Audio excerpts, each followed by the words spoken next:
Welcome back to Spearfish, South Dakota, the home of the Spearfish Sasquatch in the Independence League, facing the Oahe Zap for the second time this season. I'm Sean Master, the voice of the Sasquatch for the summer of 2023. Independence League baseball, first half of the season, wrapping up here with a 3-game home set against the Oahe Zap, and then the Sasquatch the very next day go to Pierre, South Dakota for a three-game set, in Pierre against the same Zap team to finish out the first half. Second half action goes on next Tuesday. Sasquatch get the day off on Monday when the second half starts, and then start second half action with a 6-game homestand. 3 games against the Badlands Big Sticks and 3 games against the Hastings Sodbusters to start off the second half and start off the playoff chase. The Sasquatch not able to clinch the first half and get a championship spot right away, so that second half so crucial for this Sasquatch team, but nothing that this city's not used to, as last season this Sasquatch team won 6 games before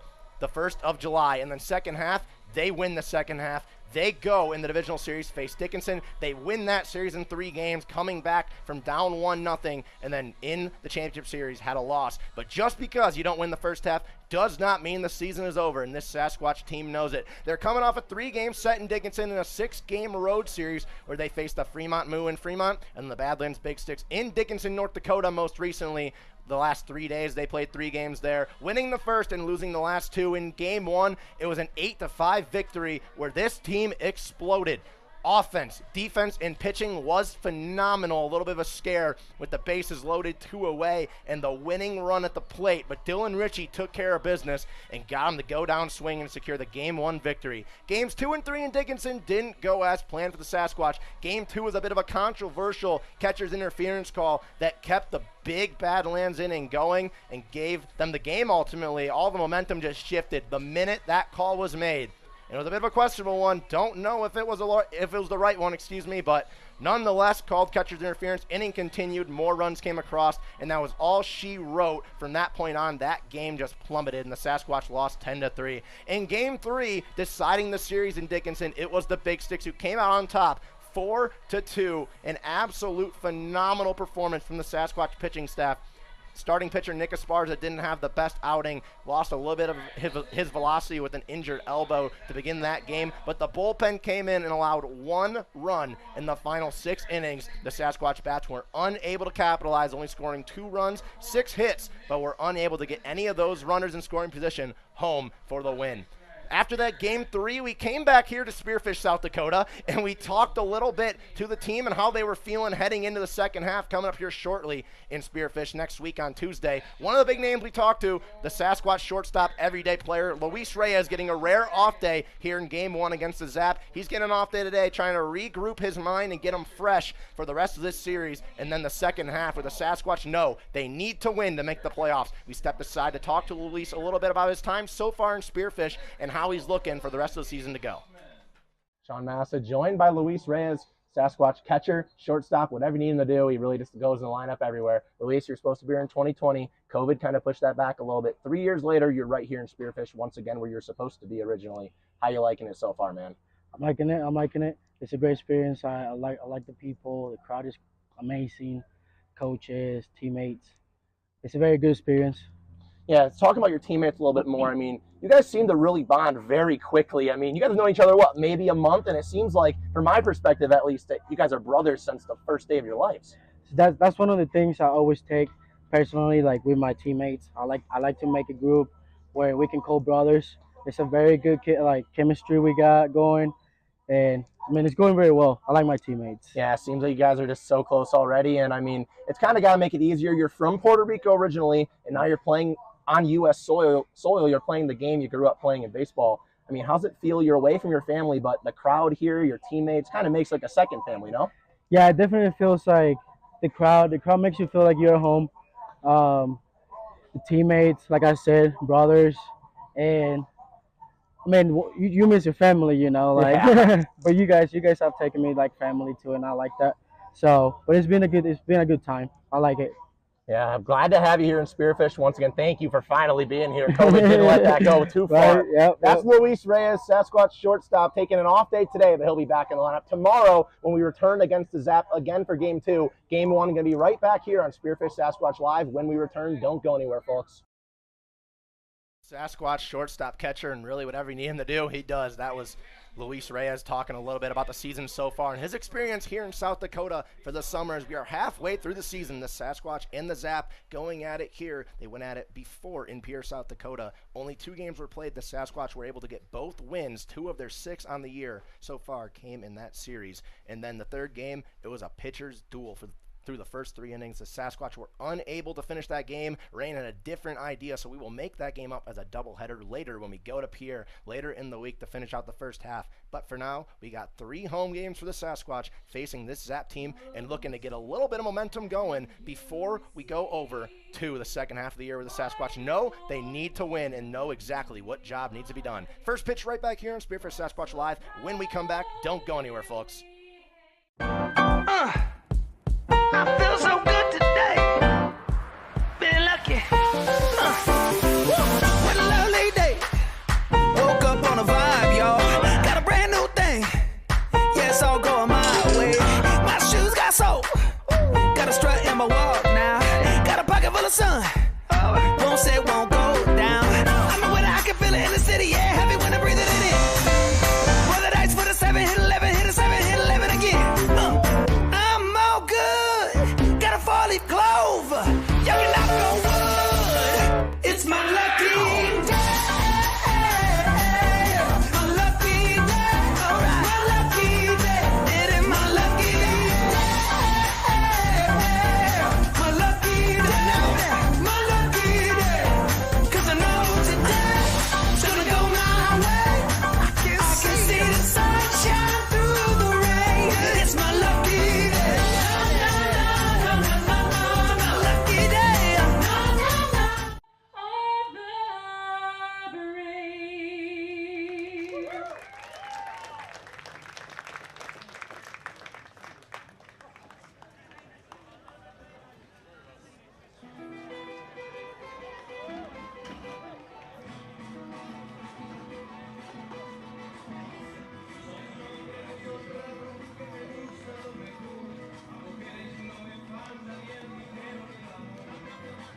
All right, fans, I'm down here with Friendly. and they have something to say. Let's play ball.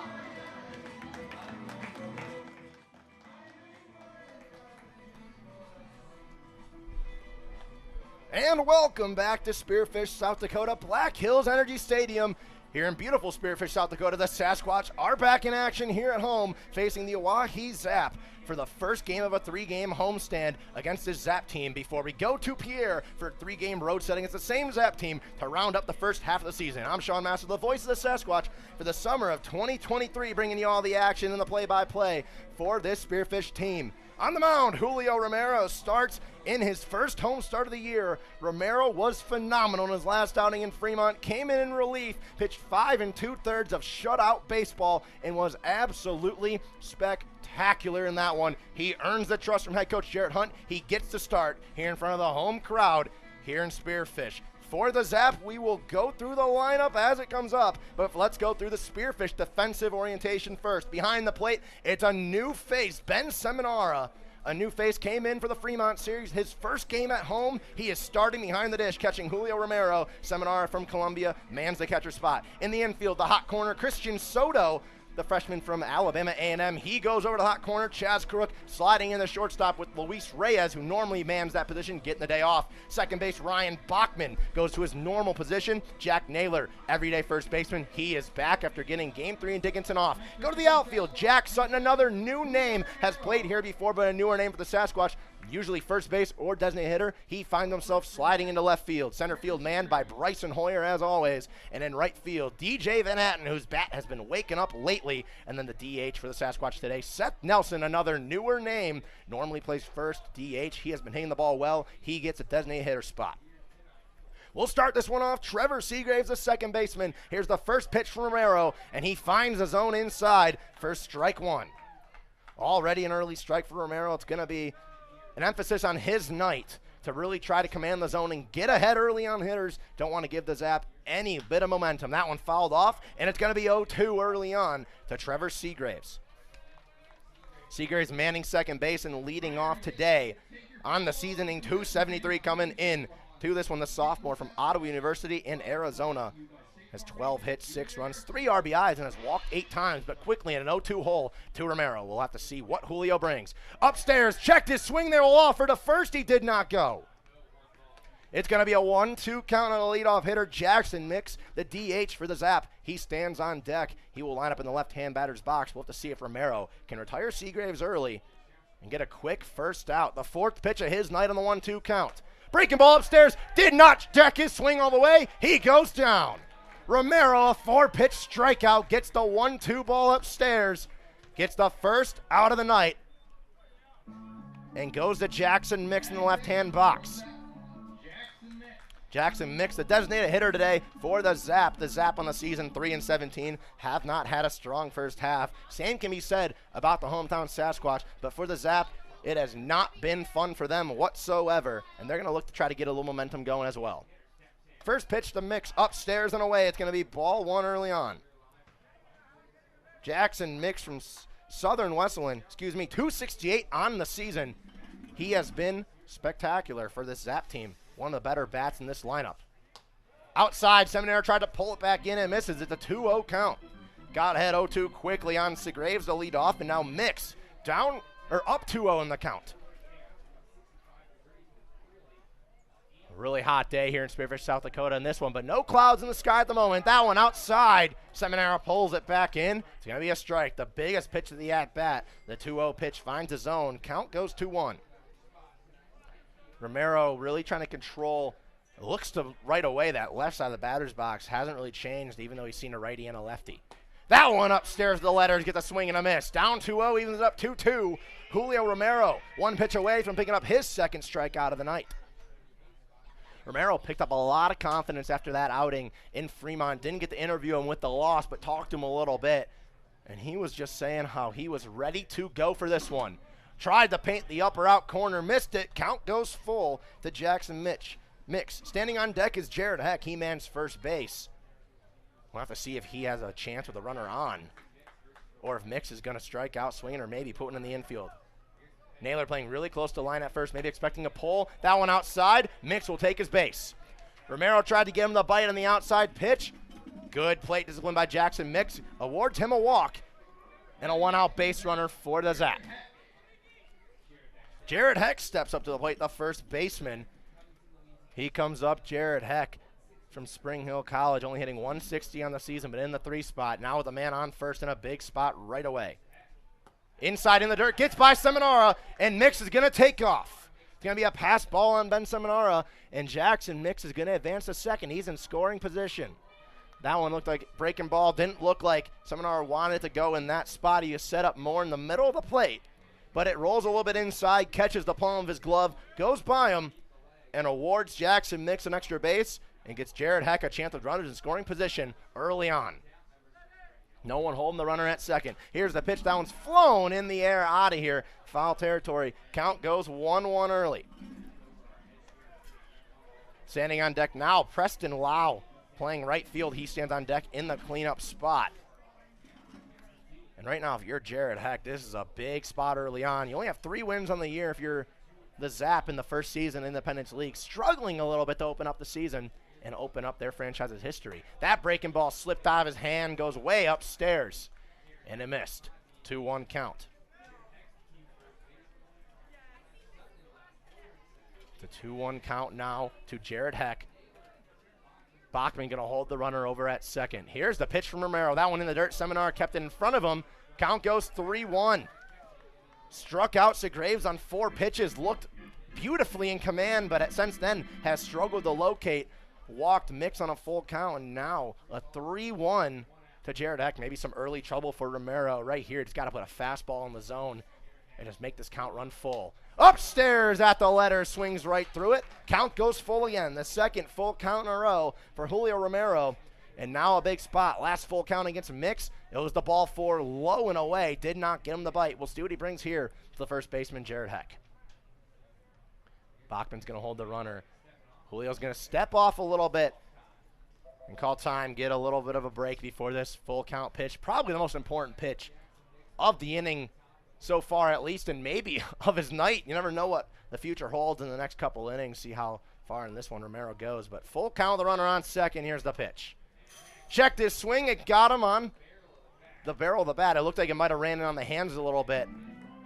Could have tried to sell that him in the hands, but we heard that one. Full count again. The third full count pitch of the game early on for Julio Romero.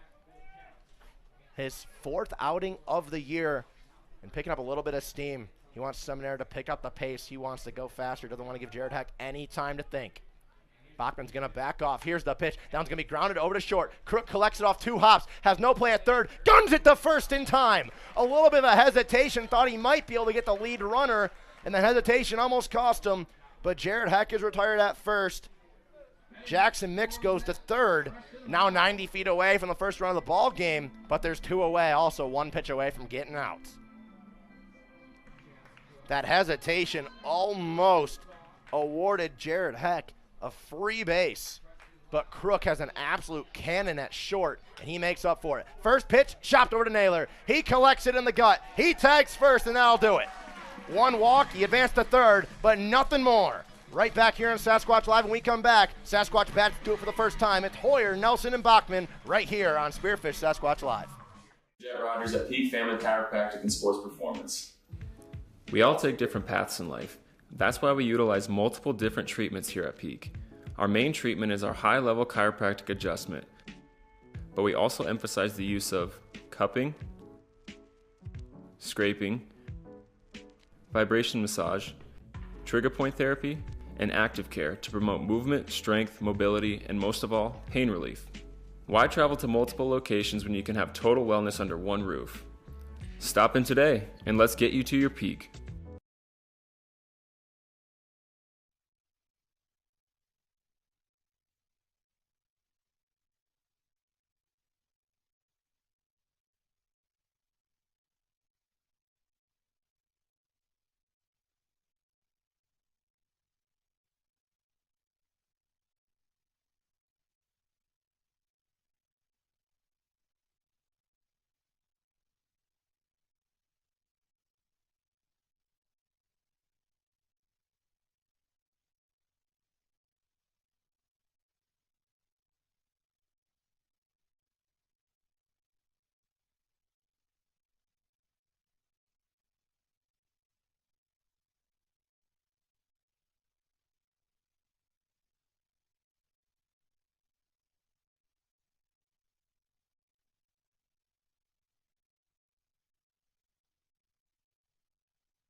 Bottom of the first inning, the Sasquatch due up for the first time. Bryson Hoyer, Seth Nelson, and Ryan Bachman, the 1, 2, 3 of the order. Julio Romero took care of business, struck out Trevor Segraves to lead off the inning. Jackson Mix got a walk, advanced to second on a pass ball, had a little bit of a scare, but took care of it with a ground out to Chaz Crook, and then Jack Naylor took care of Preston Lau, the cleanup. On the mound today for the Zap, Nick Blessing, he takes the bump from Spring Hill College. 27 innings already on the year, second most for the Zap. One of the better starting pitchers. He starts out with an early strike to Bryson Hoyer. We'll go through the defensive lineup for the Zap. Behind the plate, it's going to be Carson Trumpold. He's going to catch for Nick Blessing at third. Andrew Beavers mans the hot corner as Hoyer fouls off the 0-1, goes down 0-2. Playing at short, Kyle Mamarian. At second base, Trevor Seagraves struck out to start out the game. And at first, Jared Heck grounded out to Chaz Crook in the first. In the outfield and left field, Tyler Hoffman. Center field, Gage Huffman. In the right field, Preston Lau, the designated hitter for the Zap Jackson Mix. 0-2, that one just a bit outside. Missed up and in, 1-2, or up and away, excuse me, 1-2 count to Hoyer. Bryson Hoyer had one of the most, I want to say, unluckiest series I've seen in a while. Over in Dickinson, could not buy a base. This would be big for him. The ground went up the middle. That one in the dirt, bounces away from Trumbull behind the plate. Count goes even 2-2. Look over at short, Mamarian playing really over, playing a pull. And Segraves is leaving a little bit of room. The middle of the infield's wide open. You put a ground ball up the middle and get it by the glove of Nick Blessing. This is an easy single, especially for a speedy leadoff hitter like Hoyer. Here's the 2-2. Hoyer pulls it down the line. If it's fair to extra bases, it's fair. Hoyer's going to go 2. Bryson Hoyer standing up at second. It's a leadoff double for the center fielder. And that's a big one for him to get some momentum going here in the final 6 games of the first half of the season. Bryson Hoyer was early on it, but he pulled it in a game of inches. Barely got that one fair. He stands on second base, an early RBI opportunity for Seth Nelson. Seth Nelson came into the Dickinson series on the road 1 for 9 on the year in his short tenure here in Spearfish, and in game 1 had that big 3 for 4 with an opposite field home run performance. He has really been picking up steam with the bat. He comes up with a big chance to open the scoring up early in front of the home crowd. First pitch swinging, you could tell he wanted to start out the scoring early as he attacked that one low. Waves at it for strike 1, 0-1 count from Blessing. Nelson, 238, 5 hits in the season, but 3 of those came in game 1 against Dickinson, so you got to think for him to get going right now would be big. He's got 4 hits in his last 3 games, but they're starting 1 for 9 in his first 3. That one low in the dirt, bounce away from Trumple. He can't find it, but Hoyer stays at second. Got by him, got tangled up in his feet. Trumple started going back towards the Sasquatch dugout almost, but the ball just bounced around, hit his left foot. Hoyer stays put at second, so they avoid him advancing and being an easy fly ball away from scoring the first run of the ball game. 1-1 count to Seth Nelson, the DH. Ryan Bachman standing on deck. DJ Van Atten in the hole. Hoyer is clear, no one holding. Here's the pitch to Nelson. Lines that one up the middle. Hoyer's going to go to third. Seth Nelson's got a single. They're going to wave Hoyer around. No throw from center field. It's an early RBI single for Seth Nelson. It's 1-0 already in the bottom of the first. The Sasquatch bats are picking up right when they need to. It's an early 1-0 lead, and not the way you want to start the game if you're Nick Blessing on the mound. 2 batters in, you're already in a 1-0 hole. That is a big hit for a bat that the Sasquatch need to get going if we're going to go to the second half. And Seth Nelson wasn't quite sure if Anthony Peterson was going to send Hoyer around from third as he hesitated, not knowing if that ball was hit well enough to be caught by Gage Huffman in center field. Brings up Ryan Bachman, the second baseman, also had a pretty tough series in Dickinson, and he lines that one into left field. First pitch, and it's a single. Nelson goes to second, and the Sasquatch bats are hot.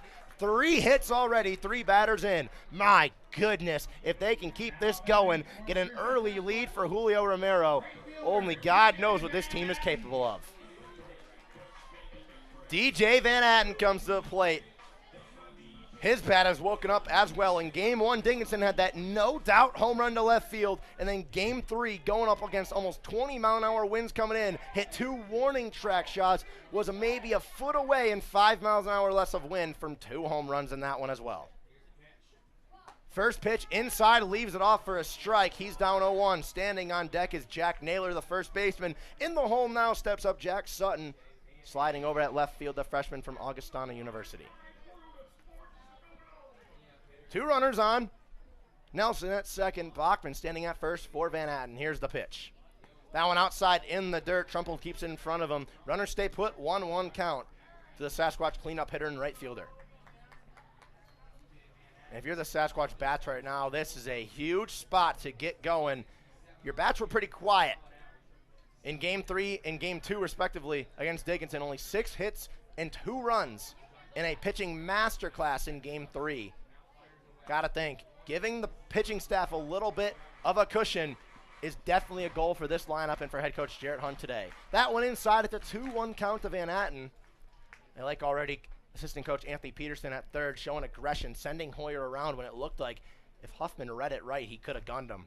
But he elected to just keep Nelson at first. That one inside almost got a piece of him, it looked like. It's going to be 3-1 to DJ Van Atten. And this has become a trend with Van Atten. We've seen if he gets a pitch to hit that the ball doesn't land, and a lot of opposing pitchers are taking note, and they don't want to give him anything to hit. Against Dickinson, his first at-bat in game 3 was a 4-pitch walk. His second one, he only got 1 strike to swing at. And there, 5 pitches, 4 of them on the inner third. And already a walk. Bases are juiced for Jack Naylor. Early trouble for the Zap in this one. 1 run already scored, and now the bases juiced for Jack Naylor, the Sasquatch first baseman and 5-hole hitter today. And Naylor, this is the definition of unlucky. So many baseballs drilled into the gap in right center or left center in Dickinson and Fremont, but nothing would drop for Jack, and he was frustrated going into game 3. He knew it, and head coach Jared Hunt gave him a little bit of an off day. Took him out of the lineup for game 3, telling him to recollect his head. We'll see what he can do here. And a big spot right away, even a chance to get a sac fly RBI. Just see something positive go across. Can just do so much wonders for a hitter's mind. Naylor with the bases loaded in a 1-0 game already. No outs in this one. Infield playing in at first and third. That one inside in the dirt. It's ball 1. Blessing having trouble locating early. And this is not the way you want to start. Standing on deck, Ben Seminar, the catcher, his first home at bat. Going to come probably with runner in scoring position unless Naylor can clear the bases. 1-0 from Blessing.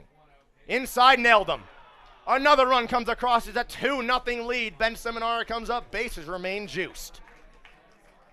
Nelson scores. Bachman to third. Van Atten to second, and already another hit by pitch for the Sasquatch. This team gets hit more than anybody. I'd have to look at the stats, but that might be hit by pitch number 45 already. They got to be on pace as an Independence League record, which stands at 102, set by the Big Sticks. But we're not even in, excuse me, this is Jack Sutton up to the plate, not Ben Seminar. He steps into the, he was in the hole, now steps on the on-deck circle. Sutton takes the first pitch inside for a strike. Jack Sutton was the player of the game in Game 3, and Dickinson had 2 extra base hits, 2 doubles. Well-hit baseballs out on any other day. Probably leave the park, and he's got 2 home runs to his stat sheet. Bases juiced, already a 2-0 lead as he flies that one, broken bat into shallow right field. Has a chance, diving catch at second, Segraves. My goodness, Trevor Segraves, wow. Robs a run coming across and robs Jack Sutton of a bloop single and an RBI for the big first out of the inning. My goodness, that is big, especially for Nick Blessing to get something looked like he's going to get as unlucky as you can be with a broken bat bloop single. Ben Seminara comes up to the plate, 1 away, bases are juiced. On deck, Christian Soto, the 8th spot, and in the hole, Chaz Crook in the 9 hole today for the Squatch, but has a chance to hit in the first inning. That one up and in on Seminara, gets out of the way. It's a 1-0 count. Ben Seminara, he'll be the first to tell you it's a lot of ground balls, so got to be careful here as Andrew Beavers playing really far in. He pulls a ground ball over. They're going to look to possibly get a 5-2-3 double play to end the inning. Also got an infield single in Game 1 in Dickinson, so a little bit of speed on those ground balls. Waves at the 1-0. Count goes even at 1-1. Seminara on the year hitting .286, has 2 hits, and each time that he's gotten a hit, he has came around to score.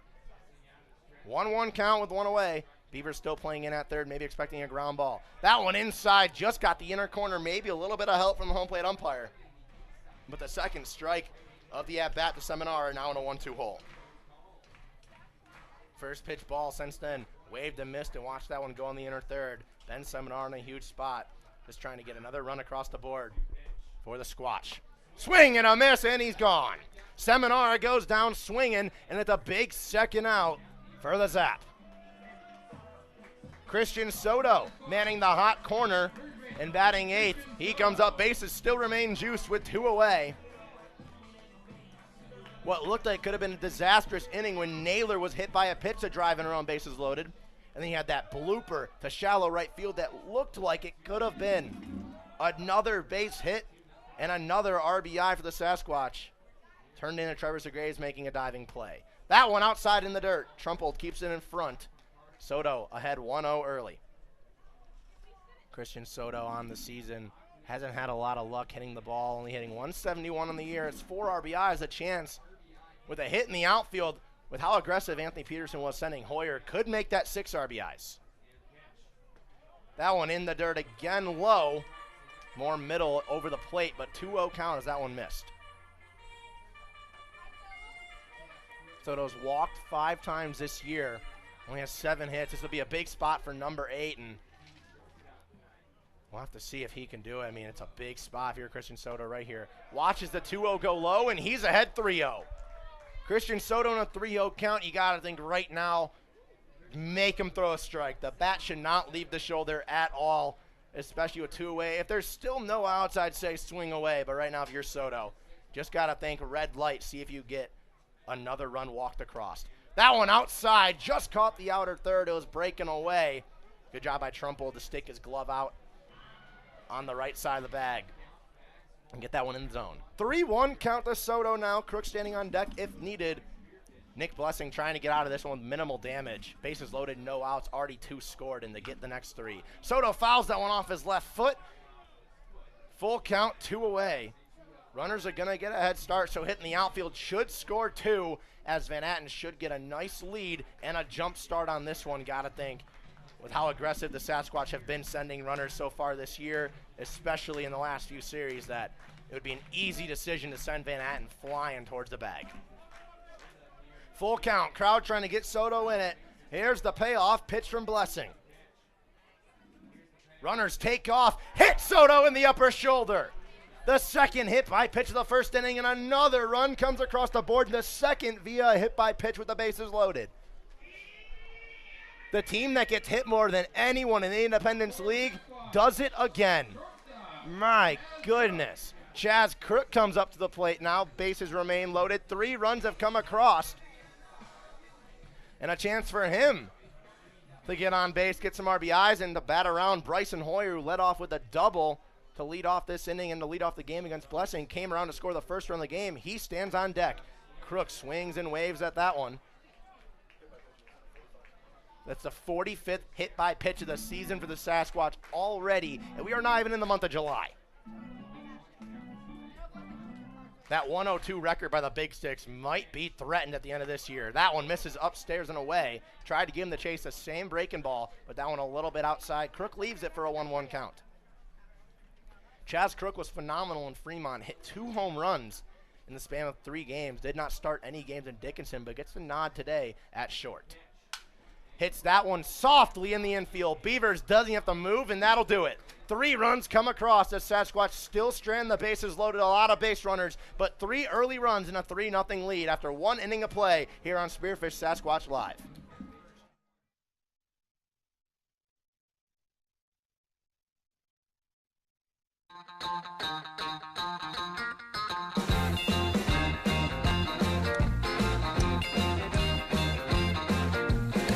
I wanna shout out to the world so they know my sweet baby loves me so. She got me going, yeah, she turns me on. She loves me, yeah, she loves me, and it blows my mind. Hey, nice strike. Yeah, it blows my mind. She's my lover.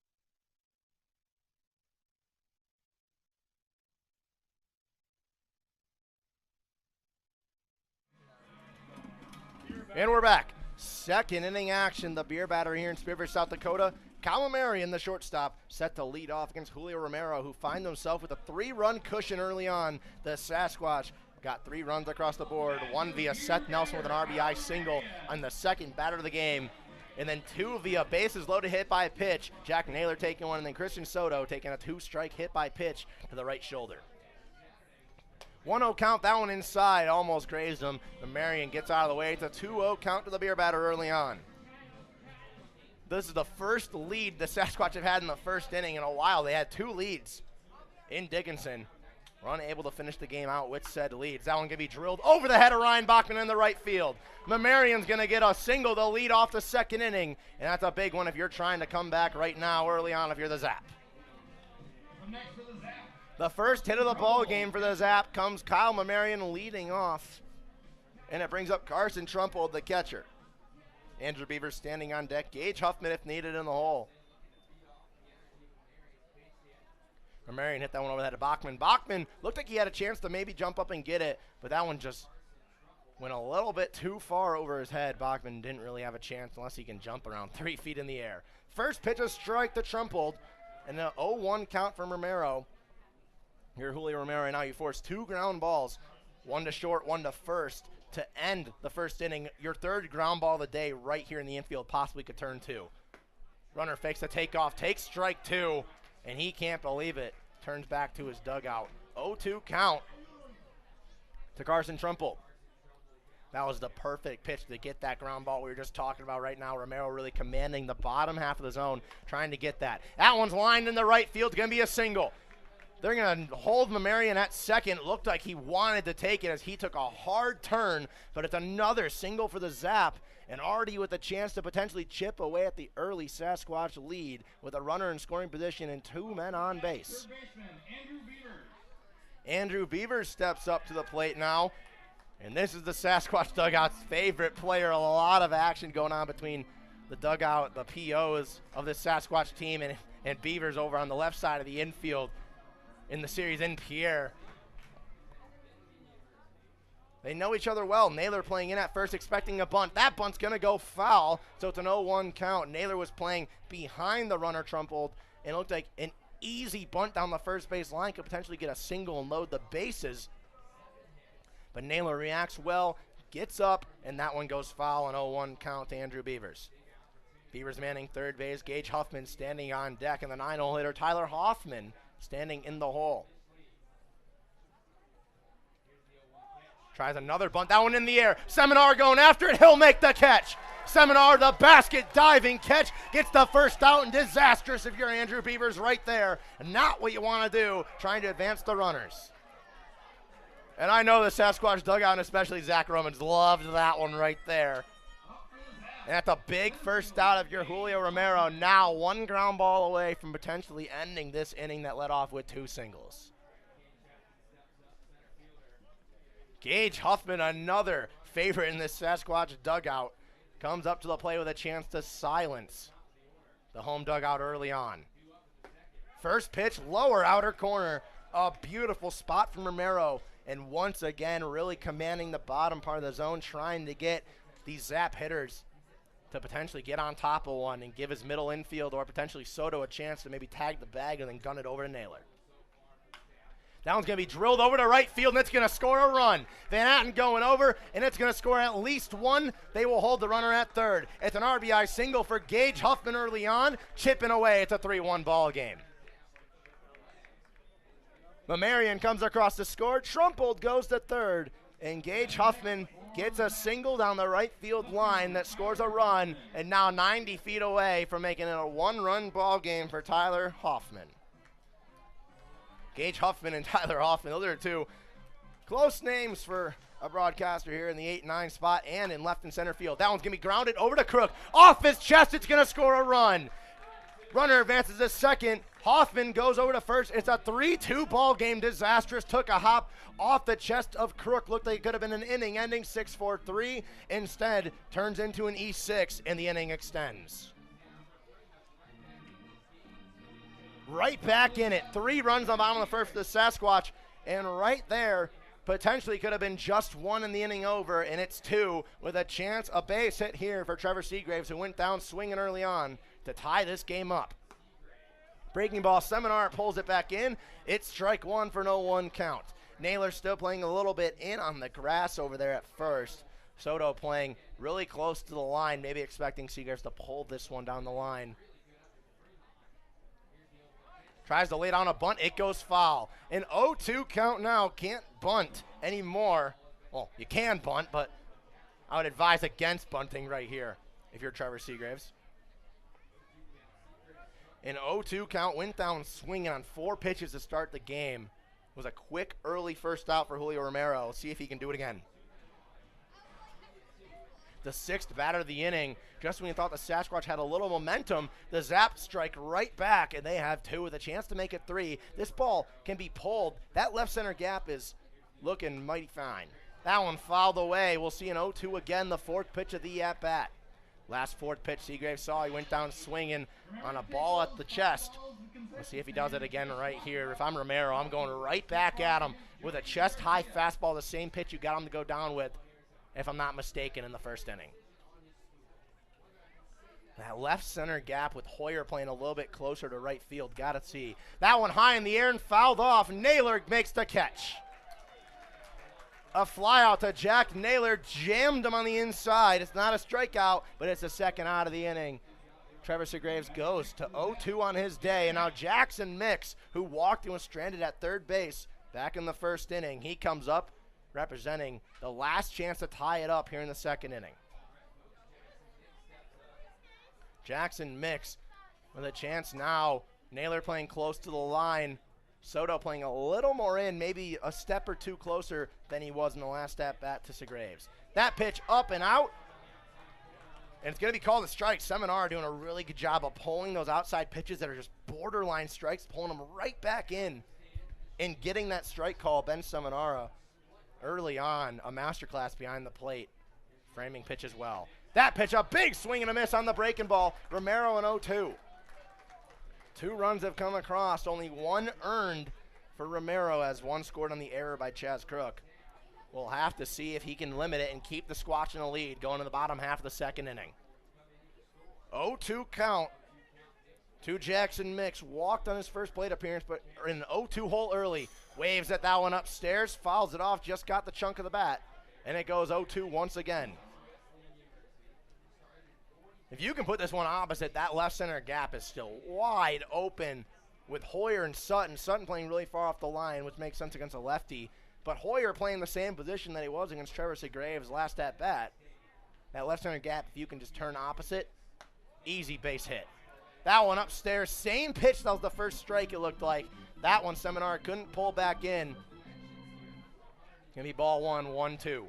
A hot and humid day here in Spearfish, South Dakota. We were talking about it before amongst ourselves. This crowd, they must love their baseball to want to willingly sit in this heat. But I guess that's nothing to a South Dakota native. That pitch low, left it off. Count goes even at 2-2. Tried to give him to go fishing on the breaking ball in the dirt. Good patience by Jackson Mix to stay alive. Fell down 0-2, fouled off the pitch, and then took 2 straight. The 6th pitch of the at-bat. Runner's going to take off the 3rd, and he'll get a free bag. He caught Romero's slack, and my goodness, 90 feet away. This ball game's going to be tied with a base hit. Huffman stole the bag and caught Romero sleeping. Was not expecting that. Now he's 90 feet away. 2-2 count. Here's the pitch. That one going to be hit softly into the gap. Hoyer come in. He can't make the catch. This game is tied. Jackson Mix an RBI single. They're going to send the runner around from second. The throw. Seminar. The tag. Got him. Bryson Hoyer, a risky play by the Zap, tried to take the lead. You do not test that arm in center field. Bryson Hoyer shows you why you should never run on him. Limits it to a 1-run RBI single from Jackson Mix, but this ball game is tied. Sasquatch scored 3 in the bottom of the 1st. Top 2, they get 3 right back. It's tied at 3 going to the bottom half of the 2nd inning. New games every month at the Lodge. We are constantly updating our gaming floor with the latest fun games to keep our guests entertained with new games every month. For the freshest selection of slot machines in town, make the Lodge at Deadwood your gaming destination.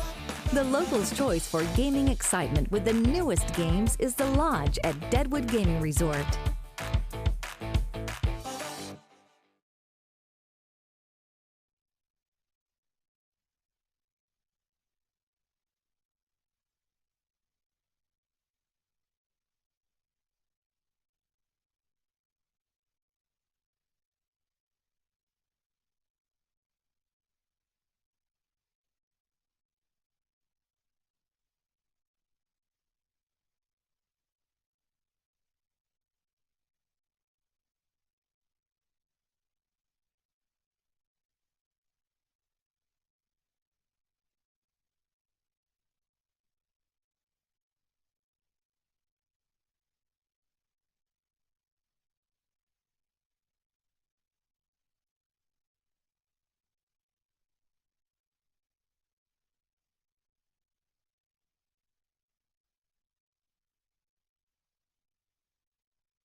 The Sasquatch looked like they had all the momentum in the world, and then the Zap just took it all away. They got 3 in the top of the second to tie this one up. At the top of the order for the Sasquatch, Bryson Hoyer doubled to lead off the ball game, came around to score the first run. He finds himself leading off the second inning. The Sasquatch hit around, but Chaz Crook ended the bottom of the first inning with a fly out to third base. Andrew Beavers didn't even have to budge to make that one.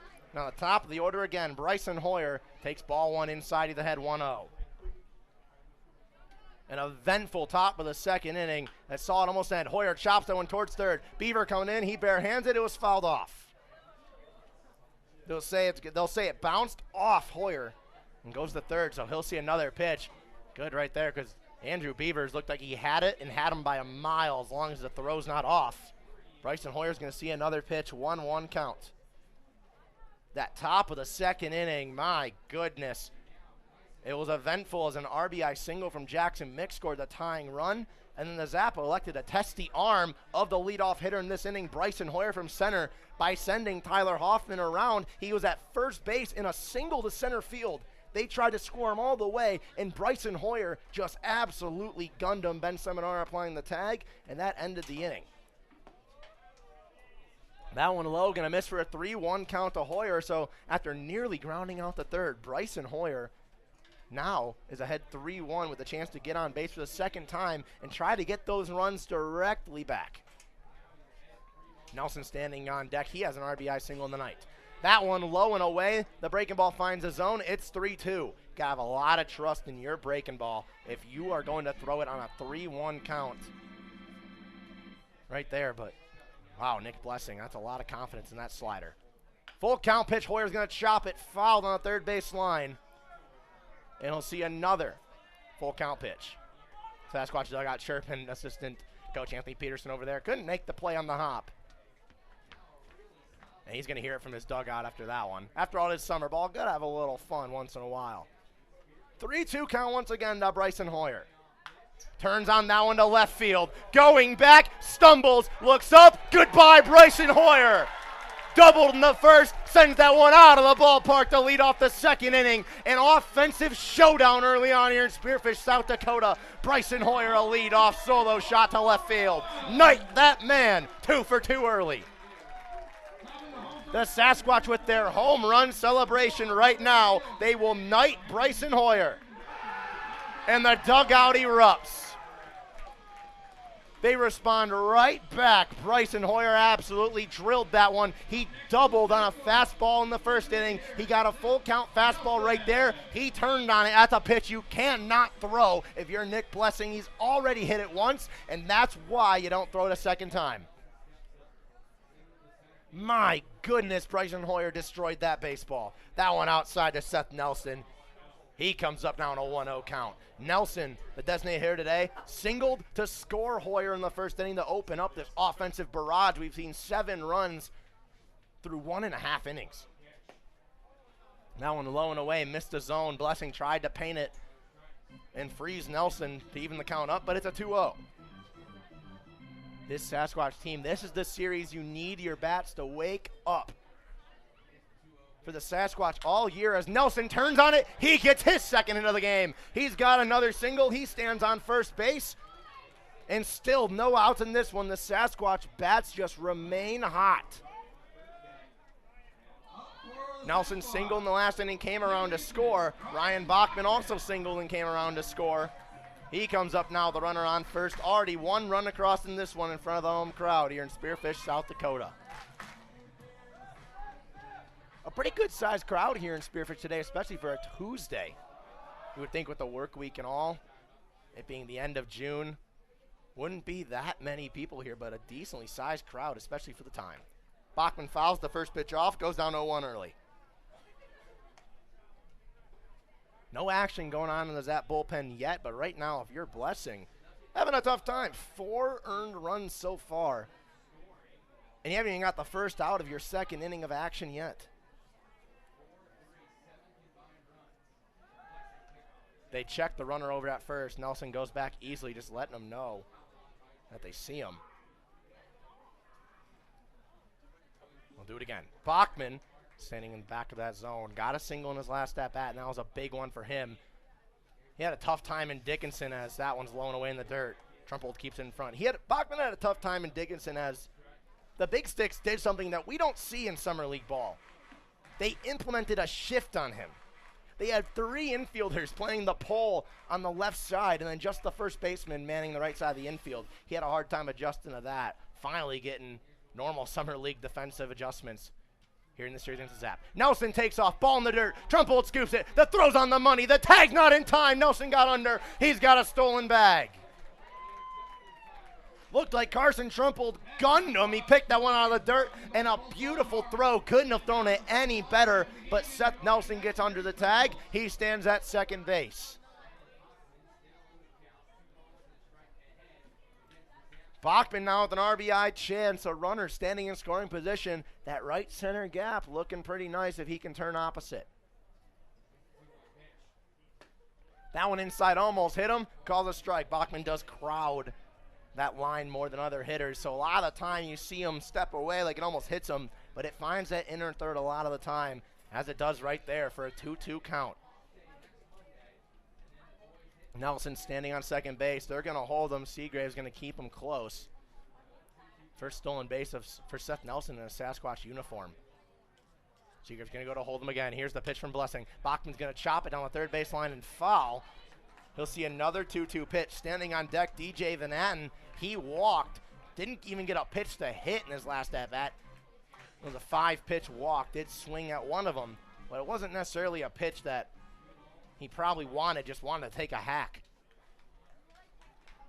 Independence League starting to take notice with Van Atten. His recent performances hitting the ball pretty well and having a lot of no-doubt home runs, especially in the last 6-game road trip. Here's the pitch to Bachman. He'll foul it off again. He'll see another 2-2. Looked like he was sitting fastball, got a breaking ball, just got a piece of it. He'll see another pitch. Right now, you just got 2 breaking balls in a row. I would have to think you're going to throw a little bit of heat right here if you're Nick Blessing, because we saw it happen the last time Ryan Bachman got 3 breaking balls in a row. It was against the Prospects, and that ball in left center field, I don't even know if it's landed yet. It was that grand slam. 2-2 count once again to the Sasquatch second baseman. Ryan Bachman for the second time in this game already due up here in the second inning. Seagrave's going to hold the runner over at second again. He backs off. Bachman inside, takes it, goes full. Looked like that could have been one of those pitches that he gets called for. He gets rung up a lot on those. Doesn't really love those calls, but home plate umpires love to call Bachman out on the inside, on the inner zone. But right there, he gets the benefit. It's a full count. Full count pitch, Nelson standing on second. Here's the pitch to Bachman. Flies that one in the right field. Lau doesn't have to move, he makes the catch. Nelson's gonna tag, he'll go to third, but a first out of the inning for Nick Blessing, but now 90 feet away, and DJ Van Atten can just send this one in the outfield, possibly for a sacrifice fly to make it a 5-3 ball game. Heading for the Sasquatch, right fielder, DJ Van Atten steps up to the plate. He walked and was stranded at third, was part of that bases loaded that got stranded to end the first inning for the Sasquatch. But now find themselves with an RBI opportunity. First pitch, outside breaking ball. And it's another ball to DJ Van Atten. He has seen 6 pitches, and 5 of them have not even been remotely close. I don't think maybe playing a little bit safe with the way his bat has woken up lately. Now an inside, it hit him. DJ Van Atten walked in his first plate appearance. He's hit on that one. He takes another base. That is his 7th pitch he's seen, and 6 of them have missed the zone by a country mile. I don't know if that's intentional to pitch around DJ Van Atten, or if maybe his presence in the box just makes Nick Blessing a little bit uncomfortable, but, I mean, I bet you he'll take the on-base percentage going up a little bit. As that's the 3rd hit by pitch already on the night for the Sasquatch. Jack Naylor comes up to the plate now. The runner's on the corners. He grounds that one over to third. Over the glove of Beavers into left field. A chopper RBI single for Jack Naylor. It's a 5-3 ball game. The Sasquatch offense keeps on going. My goodness, this team just keeps on hitting.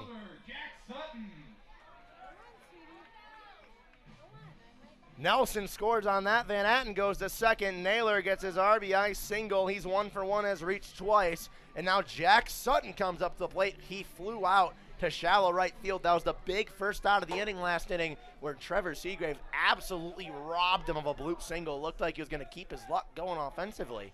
We'll see if he can find it again here with runners on first and second. First pitch, left center gap. That one's going to drop. Peterson's going to wave him around. Going towards the plate, Van Atten. They'll cut off the throw. It gets over the glove. Advances to second. An RBI single reaches the second on an error for Jack Sutton. It's a 6-3 ball game. The Sasquatch offense is rolling here at Spearfish. Up for the Sasquatch. Catcher, Ben Seminara. Huffman tried his hardest to let that one fly and potentially try to get Van Atten, but it goes over the head of Nick Blessing, who tried to cut it off, and now Ben Seminara with a chance to get 2 RBIs to his night if he can just put a ball in the outfield with a runner at second and third, and a mound visit already from the Zap. Still no movement in the bullpen, but if you watch the series where the Sasquatch went to Pierre, a lot of the time the Zap just took guys out of the field to start pitching. Quick mound visit from head coach Jamie Haberger. Only 12 pitchers on the Zap roster, and a lot of them two-way players, especially Gage Huffman, the biggest one. We see him in center field right now. So I have to see what goes on with Blessing. He's got 6 runs already, only 1 out here in the second, and now Ben Seminara struck out swinging in his first at-bat, waves at that one in the dirt, and he went. Wasn't sure what the home plate umpire was doing right there. Didn't know if he was going to check it or not, because from up here at least, it looked like he went by a mile. It didn't look like there was a point in even trying to check it. Chased down in the dirt and goes down 0-1. Runner still on second and third, a chance to make more runs in the inning. Same pitch in the dirt. Seminara leaves off that one at the 1-1 count. Christian Soto standing on deck. Chaz Crook, the 9-hole hitter, in the hole if needed. A chance to hit around again for the Sasquatch. Seminara inside, gets out of the way of that one. Was almost the 4th hit by pitch of the game for the Sasquatch. Amongst ourselves, we talk about the line for how many times the Sasquatch would get hit before the game. We set it at 5.5, and 3 already, and we're only 1 1/3 into their offensive night. It looks like that's definitely going to hit the over. We'll have to see if the Zap pitchers can not hit more Sasquatch base runners. Because that's just free base runners. That is something you cannot do if you're the Zap.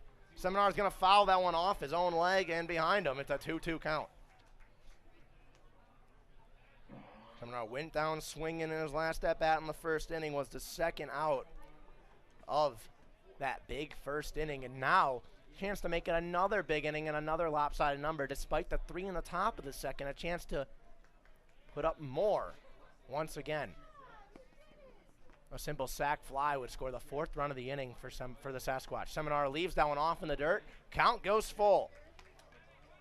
A big pitch here from Nick Blessing with a full count. A base open at first, but I don't think you want to load the bases for the bottom of the Sasquatch lineup. Soto was hit in his last plate appearance. He's on deck. And Chaz Crook, his bat has been hot. Seminara's going to chop that one over to third. It's going to be foul. He'll see another full count pitch. Andrew Beavers was making a run towards the line. Looked like it almost hit his glove and was going to be called a fair ball, but it was well foul. He lays off. It's full count again to Seminara. Naylor standing on third. Jack Sutton standing on second base. Seminara now a big chance to potentially get more runs on the board for this Sasquatch offense that has been absolutely dealing. Fouls it off. He'll see another full count pitch. Seminara looking for his first RBI in a Sasquatch uniform. The 6'1", 205 freshman from Palm Beach Gardens, Florida. In his 10th plate appearance on the season for the Sasquatch, has 2 hits. See if he can get number 3 and get his average up to 300. Gonna chop that one over to third. Beaver's gonna make the play at home. The throw's off the mark. Seminara goes to first. Disaster. This Zap team is falling apart early. Not helping out Nick Blessing at all. Seminara stands on first. Sutton stays at second. Naylor comes across to score. That is just a bad throw from Andrew Beavers. He had him out at home by a country mile, but the throw nearly made its way to the Sasquatch dugout. My God. Not what you want early on. And Ben Seminara reaches on a fielder's choice.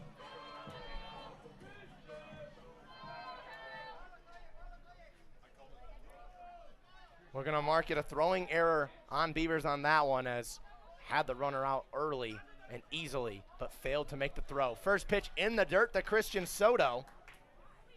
To the second error of the game already for this Zap team. Has not been the start that they have hoped for.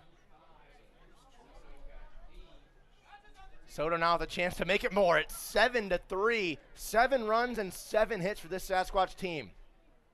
Soto swings at that one, drills it on the third base line, but foul. Just foul, a game of inches. Sasquatch got the positive side of a game of inches early on when Bryson Hoyer's leadoff double in the first. They get the negative side of it right there, as Soto was maybe 2 inches away from adding an RBI, potentially an extra base hit.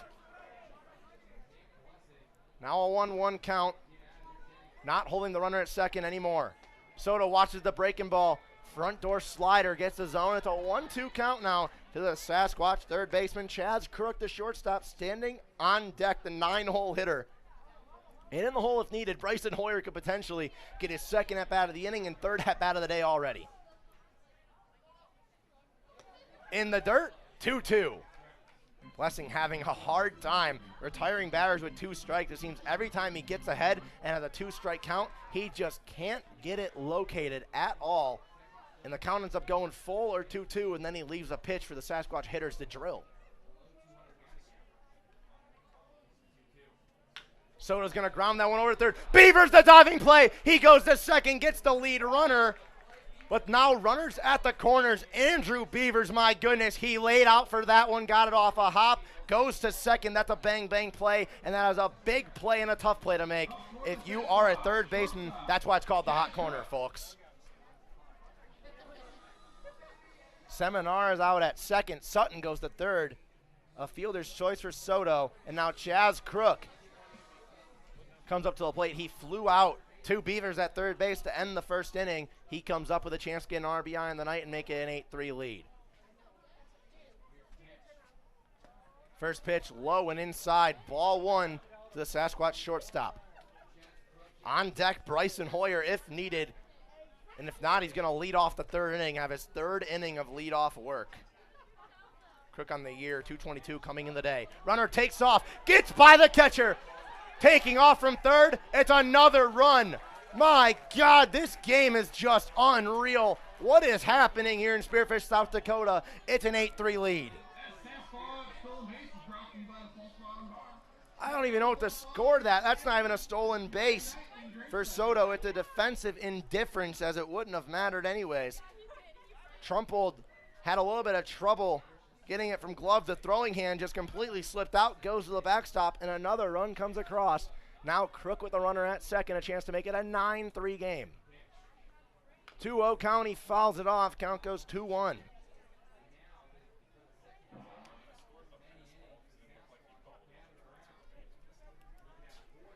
Eight runs. Not even 2 innings into the night for Nick Blessing. We'll have to see if he can get Crook out here and just end this disastrous inning so far. 2-1 count with a runner on second to the 9-hole hitter for the Sasquatch. He's going to drill that one in the left field down a line. It's going to drop in front of Hoffman, and Soto's going to come around to score. It's an RBI single for Chaz Crook because the throw was low. A relay throw as Soto held up halfway. Looked like he started going a little bit slower, and they tried to gun him, but really didn't have a chance. An RBI single for Chaz Crook, and this game is just broken open at the 9-3 lead. For the third time today, here in the second inning still, Bryson Hoyer is going to come up to the plate and take a rip. He's doubled and homered so far, has 2 runs scored. Had a solo shot to lead off this inning, And he's up again. Watches that pitch go low and away for strike one.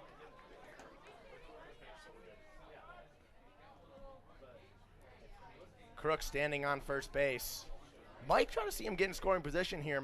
This is a time you might try to see the Sasquatch take a little more risk, try to get that lead even more, and he will. Takes off, throws high, and it's going to be a perfect throw, but he missed the tag. It was off the line, but it was perfect height for Seagraves coming over to make the tag, and it looked like he just missed the head of Chaz Crook. Throw drifted on Trumpold, looked like he gunned him again. Had a chance as the throw was high, it popped right into his glove as he popped up.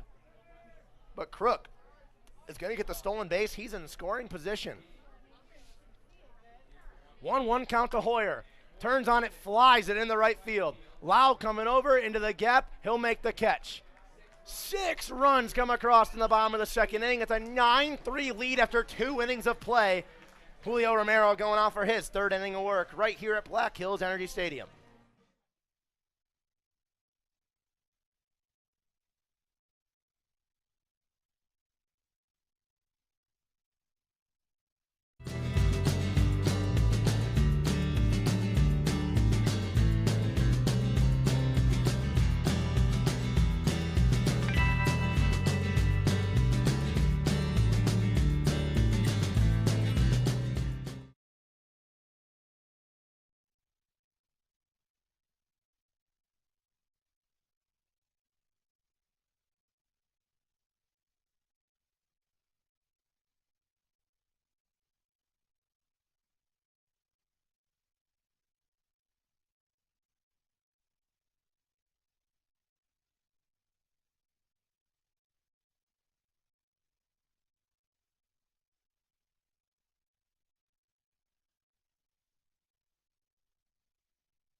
Leading off the top of the 3rd inning. It's been a long one. We are an hour and 18 minutes into this broadcast. I want to say we played almost an hour of baseball so far, and we are only in the 3rd inning. My God, Julio Romero back out onto the mound. Jared Heck's going to lead off. He takes ball 1. Heck grounded out to short in his first at bat of this ball game in the 1st. But since that goose egg in the top of the 1st, there's been 12 runs scored to 9-3 lead for the hometown Sasquatch. So their offense has been rolling. Big swing and miss at that one at the letters. Romero gets a wave and a miss, 1-1 count. It has been an offensive showdown, but it's also been a lot of errors. 2 recorded errors for the Zap, and that one's a strike 2 from Romero. A beautiful pitch on the lower outer corner. Both of these teams statistically eliminated from winning the first half of the season, but both of these teams looking for some turmoil to get going in the second half where they need to win or get second if the Badlands Big Sticks or Fremont Moo, whoever wins this first half, looking like it's going to be the Badlands Big Sticks, get second place if that team can win the second half as well. It's a 1-2 count to Jared Heck, the leadoff hitter here in the 3rd inning.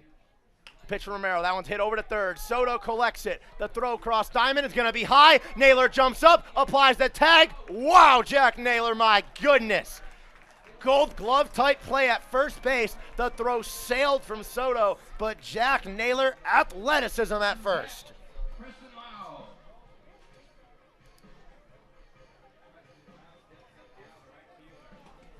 Preston Lau going to go up to the plate now. The right fielder in the cleanup spot, grounded out to first in his last plate appearance.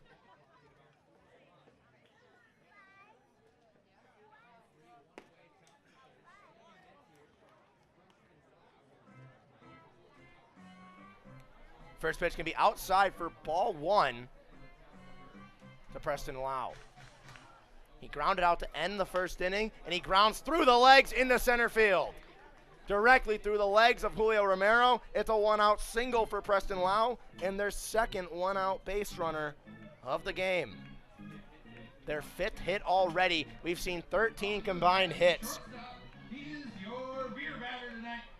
My God, this game is looking like it's gonna be a high-scoring game both ways.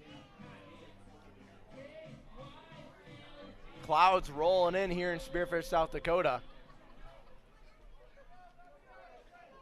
That one outside Seminar keeps in front of him, keeps the runner over at first. To Kyle Mamarian, who led off the second inning, that saw the Zap get those 3 runs right back, but then their pitching staff, their defense, and really just a collapse top to bottom defensively.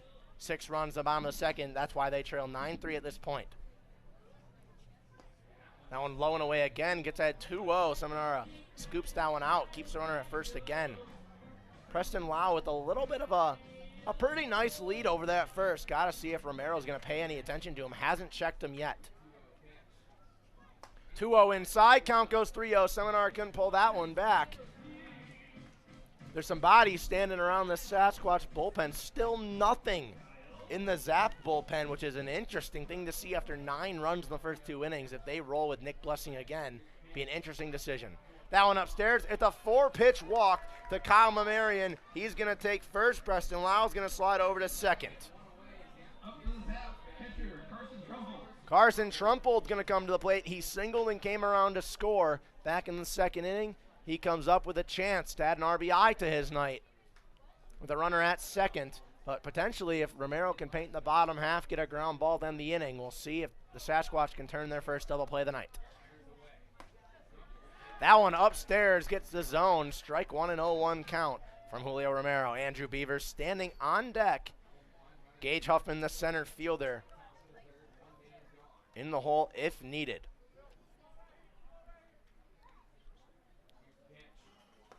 Beautiful breaking ball, gets up 0-2. Froze him on that one. Bat didn't leave the shoulder. And there is an arm warming up in the Sasquatch bullpen. Have to see who that is. 0-2 count now from Romero, trying to get out of this one and have no damage done. That one in the dirt. Seminar keeps it in front. Runners stay put.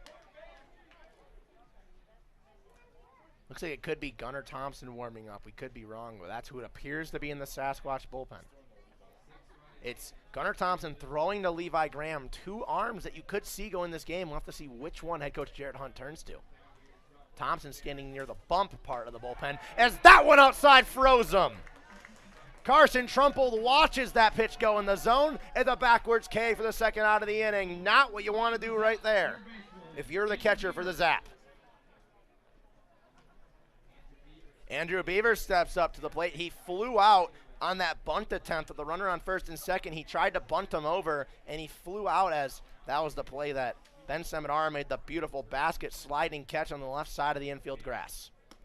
That pitch outside, Seminar tried to pull it back in and missed. It's a 1-0 count to the third baseman. Beavers had that error last inning that allowed a run to score, a runner to reach first, and the inning to keep going as that runner was Seminar. That one's going to be grounded over to short. Crook collects it. He goes over to the bag. Bachman gets out of the way. Crook tags it. That'll end the inning. A little bit of a scare with 2 base runners, but nothing comes of it. Julio Romero through 3 innings. We go to the bottom of the third at the 9-3 lead for the Squatch.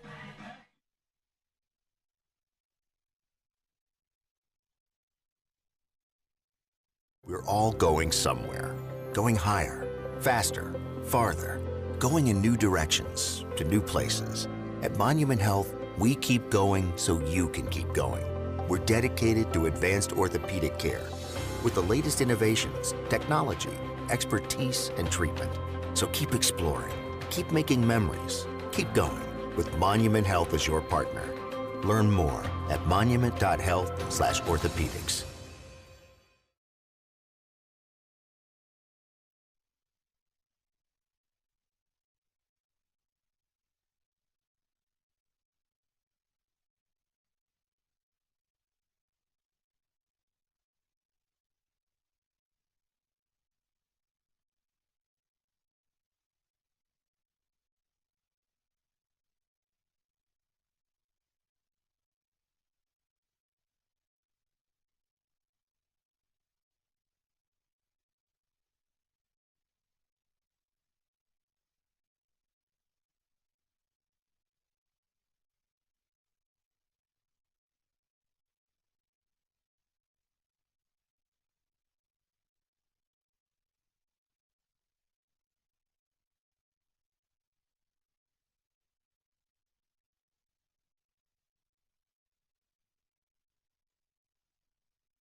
bottom three here in Spearfish, South Dakota. Seth Nelson comes up to the plate to lead off the inning. His third plate appearance so far. He singled and came around to score in both of his previous ABs. He also has a stolen base to his night. We'll see if he can add on the stat sheet. That one misses way upstairs and away. Count 1-0 early on. Nick Blessing back out onto the mound. That's pitch number 74 already on his night. God, I think this is the last inning of work for him because there is an arm warming up. That one low in the dirt. It's a 2-0 count to Nelson. It's a left-handed arm warming up. Two left-handed arms on the roster for this Zap team. So it's either one of John Petty or Brady Glenn warming up and going to take over, potentially in this inning. Outside, checked his swing, gets the benefit. And in a game when you've already seen 12 runs score in 2.5 innings, got to think that zone's going to get a little bit bigger. And those borderline calls are going to get called strikes. Nelson checks his swing again. It's called a strike in the same spot. 2-2 count now, 2 straight pitches on the lower part of the zone. Even up the count after falling down 2-0 to Nelson.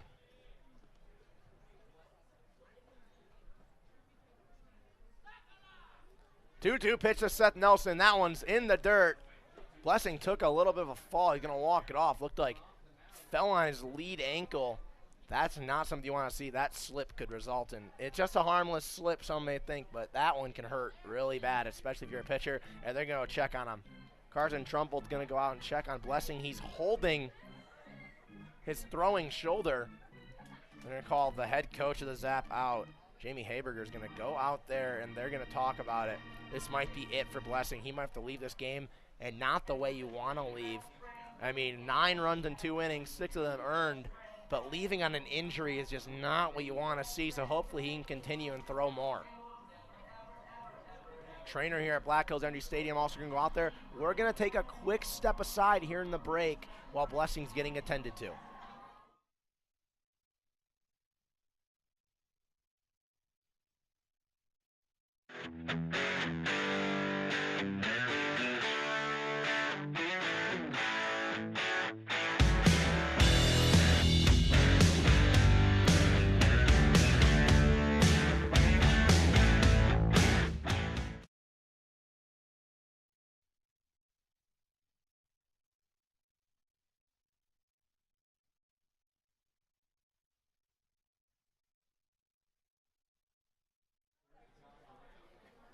Stays on the mound is Blessing, so he's going to see another pitch, but it's a full count to leadoff hitter Seth Nelson. Fouls off that one at the letters. He's going to see another one. It looked like he could uphold it. And Heck over there at first was ready on the line. He jumped towards the line even more, expecting Nelson to pull that one hard down the right field line. But instead he fouls it off. It's another full count. Ryan Bachman standing on deck. Payoff pitch, Nelson, line drive to right field, trying to make the diving catch, and he will. What a play in right field. They're going to say he dropped it. Home plate umpire is going to call him out. That's what we thought. It looked like an amazing catch, and nothing you can do right there if you're Seth Nelson, but tip your cap. Oh, my God. Preston Lau laid on the line, and he got it in right field. A line drive robbed Nelson of a base hit. So it looked like he caught it, brought his glove up like he did. Field umpire didn't make the call. He's the one who's closest to that play, so you'd think he's the one who's going to make the call.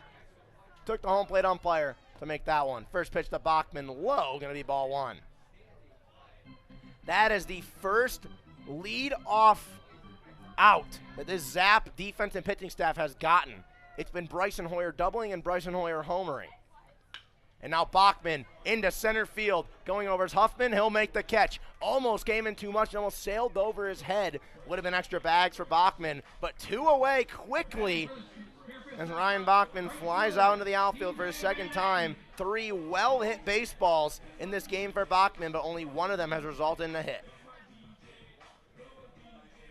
DJ Van Atten comes to plate. He walked and was hit, so we'll see if he can actually take some swings. Another pitch in the dirt. Pitch number 8 he's seen today. 7 of them now have missed the zone by a substantial amount. Gotta think just If you're DJ right now, you might see him get a little antsy and try to take some swings, especially in a 6-run lead. Just want to try to get a pitch to hit, and he does. Drilled it to third. Andrew Beavers to hot corner. What a catch. Van Atten lines one over to third, and it's a 1-2-3 inning quickly in the bottom of the third inning, the first inning where we have not seen a base runner so far. We go to the fourth. 9-3 lead for the Sasquatch.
Fourth inning action here in Spearfish, South Dakota.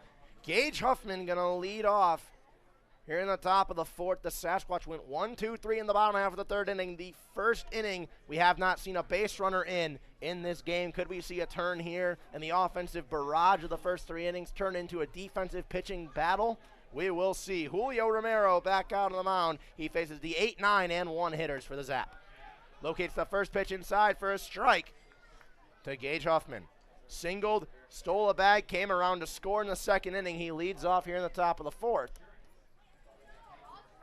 Looking to try to get something going. Chops over to short. Crook charges in, collects it off 2 hops to throw on the money. 2 pitches and a quick out for Julio Romero. Gets the first out here in the top of the fourth, trying to recreate the 1-2-3 bottom of the third inning that the Zap pitching staff created.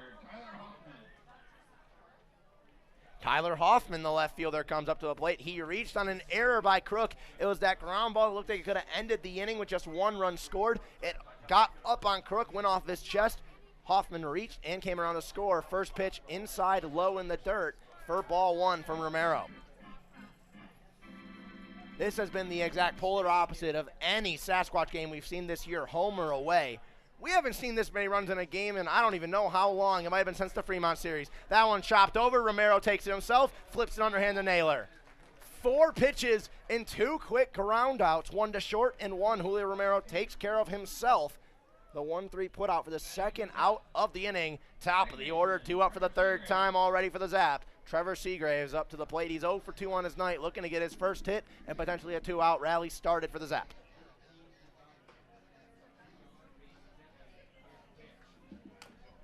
First pitch is chopped foul off his leg. The third time we've seen a batter do that today between both teams. Christian Soto did it twice, I believe, and Trevor Seagraves does it right there. And another 0-1 count.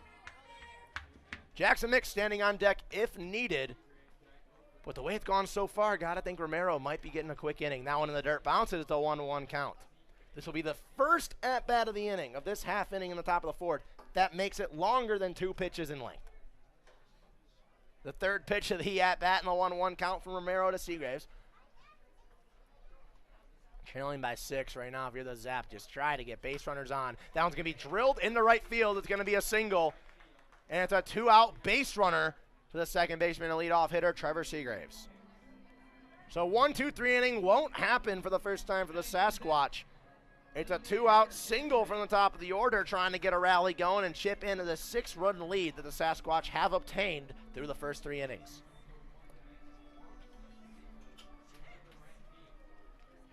Jackson Mix comes up to the plate. The DH walked in the first inning. In the second inning, singled.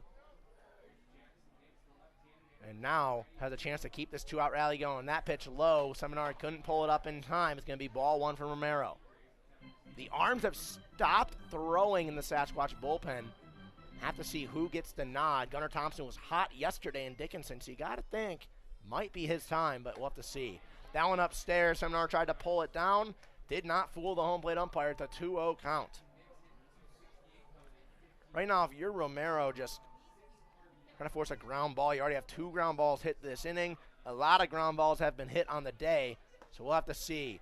Lower third of the zone, and a beautiful pitch, but missed, and it's a 3-0 count. That's a spot that got called last inning when the Sasquatch are up to the plate. That's an interesting call right there. Romero with a really well-placed pitch, but now he's down 3-0 to Jackson Mix. That one down the heart of the plate for a strike at the 3-1 count. If you're Romero right now, I would just have to think that this is going to be a fastball of some sort. It just finds a zone, maybe try to make Mix beat you. And it is. Line drive. Bachman off the hop. What a play on the forehand, the throw to first. Vintage Ryan Bachman at second ends the top of the 4th inning. We go to the bottom half. Squatch trying to make more of a lead for their pitching staff. It's already 6. They're trying to make more.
We're back in the bottom of the 4th inning. The Sasquatch went 1-2-3 their last time up in the bottom half of the 3rd. They're going to look to try to get the offense rolling again like they did in the first 2 innings where they scored 9 runs and got themselves a 6-run lead where they currently stand. Jack Naylor leading off. 1-for-1 hit and a single, fouls off the first pitch, a breaking ball that hung up a little bit high from the new lefty arm out of the Zap bullpen. Ends Nick Blessing's night after 3 innings that did not go his way. It's going to be John Patty, left-hander, 7 appearances, 12 innings this year, 17 walks and 12 Ks. Breaking ball, Naylor turns on it, sends that one high in the air, going back to the track. It'll die and make the catch. Hoffman makes that catch with a little bit of room left. Naylor just missed it, and it's the first out of the inning. That one looked like it had a chance to be gone. He turned on it, and it looked like it was just a little bit too high because that one absolutely just died at the track. Nonetheless, the first out of the inning. Now Jack Sutton comes to the plate. He's 1 for 2, takes strike one. Singled and came across the score in that 6-run bottom of the second inning. Still people standing up in the Sasquatch bullpen, but no one getting hot yet. That one's chopped over to short. The Marian's going to make the play, cross diamond, throws high, and it's going to be safe at the plate. We almost saw the same exact play that happened when Naylor had to jump up. He came down, tagged the runner, got him out, but that one forced Heck to go over past the bag, closer to right field and in foul territory. Sutton's going to reach on an error by the Zap shortstop. It's another error and a one-out base runner now for Ben Seminara, looking for his first hit of the game. That one a breaking ball way upstairs. It's going to be a 1-0 count. Seminara on this game struck out in the first. In the second, reached on an error by Beavers. That was the play where had the runner at home by a mile, but his throw was way off the mark. Sends that one high in the air into foul territory on the first base side. Giving chase, but it's going to hit the top of the dugout, bounce over, and a kid can't make the catch, but it's going to have 3 kids running after it, and there's going to be a fight for that foul ball. Who wants to Squatch Buck more?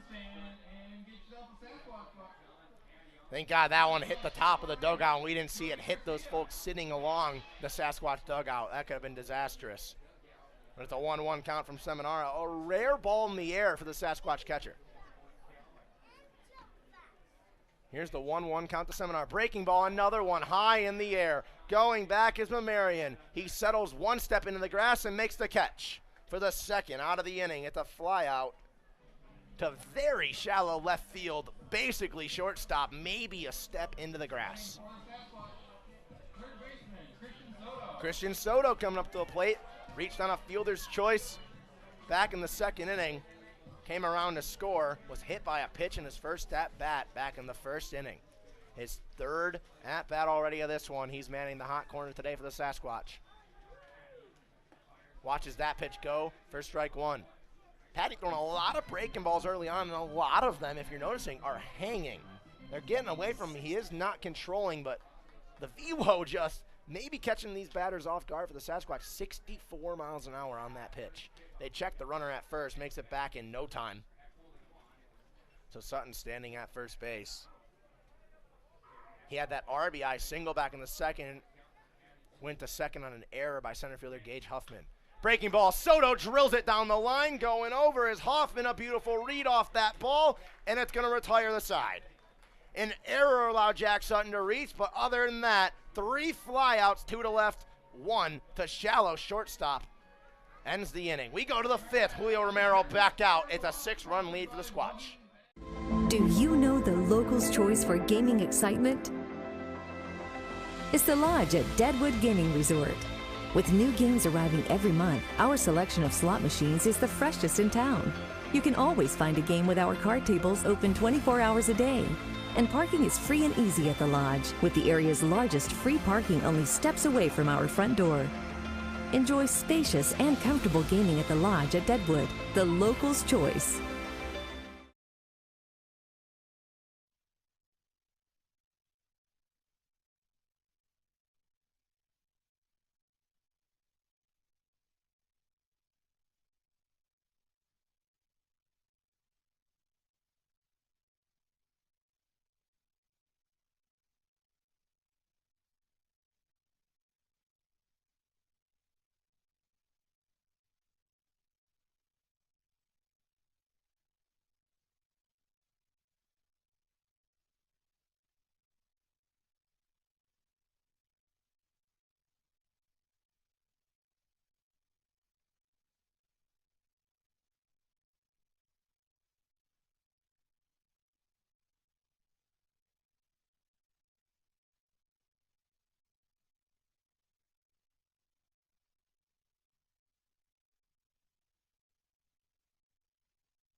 We're back in the top of the 5th inning. Julio Romero back out onto the bump for his 5th inning of work in this one. First pitch, skied, fouled on the first base line toward the concession stand here at Black Hills Energy Stadium.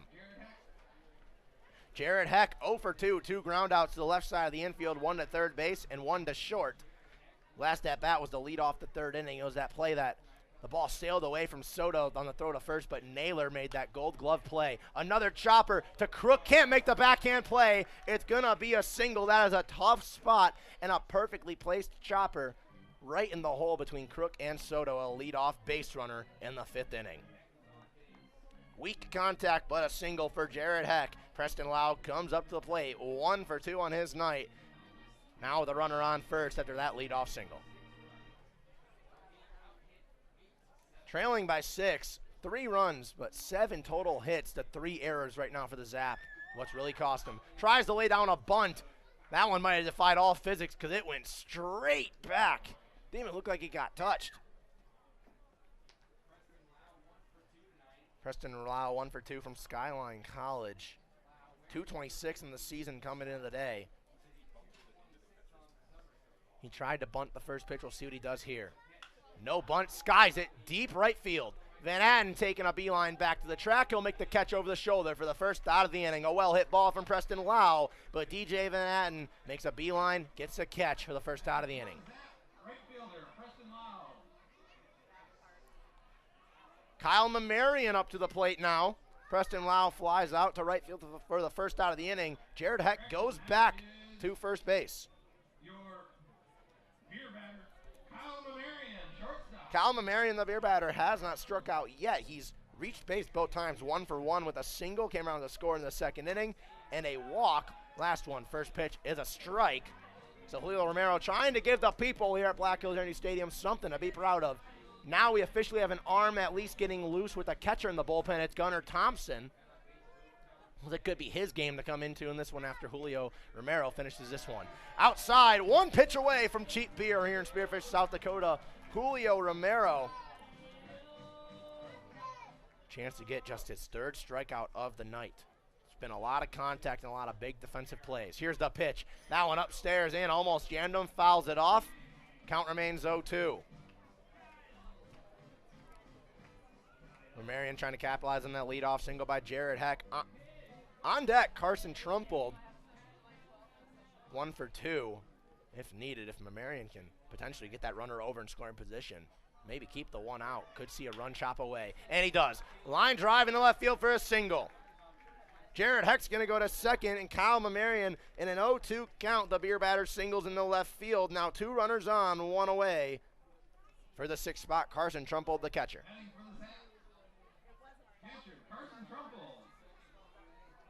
Trumpold, the junior from Vitterboro University, came in the day having a tough offensive year at 154, singled and came around to score in the second, struck out on that beautiful breaking ball where Romero froze him at the plate.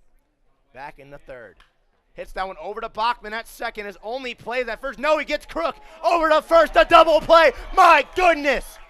Ryan Bachman looked like his only play was the first. He goes to Crook at short, beats him by maybe a half a step. I'll give it a quarter of a step at that. And Chaz Crook unleashes a cannon the first. The 4-6-3 double play ends the threat in the top of the 5th. We go to the bottom half, a 6-run lead, trying to get the first runs of the bats from the Sasquatch since the first 2 innings where they scored 9. In health, we keep going so you can keep going. With advanced orthopedic care, technology, innovations, and treatment.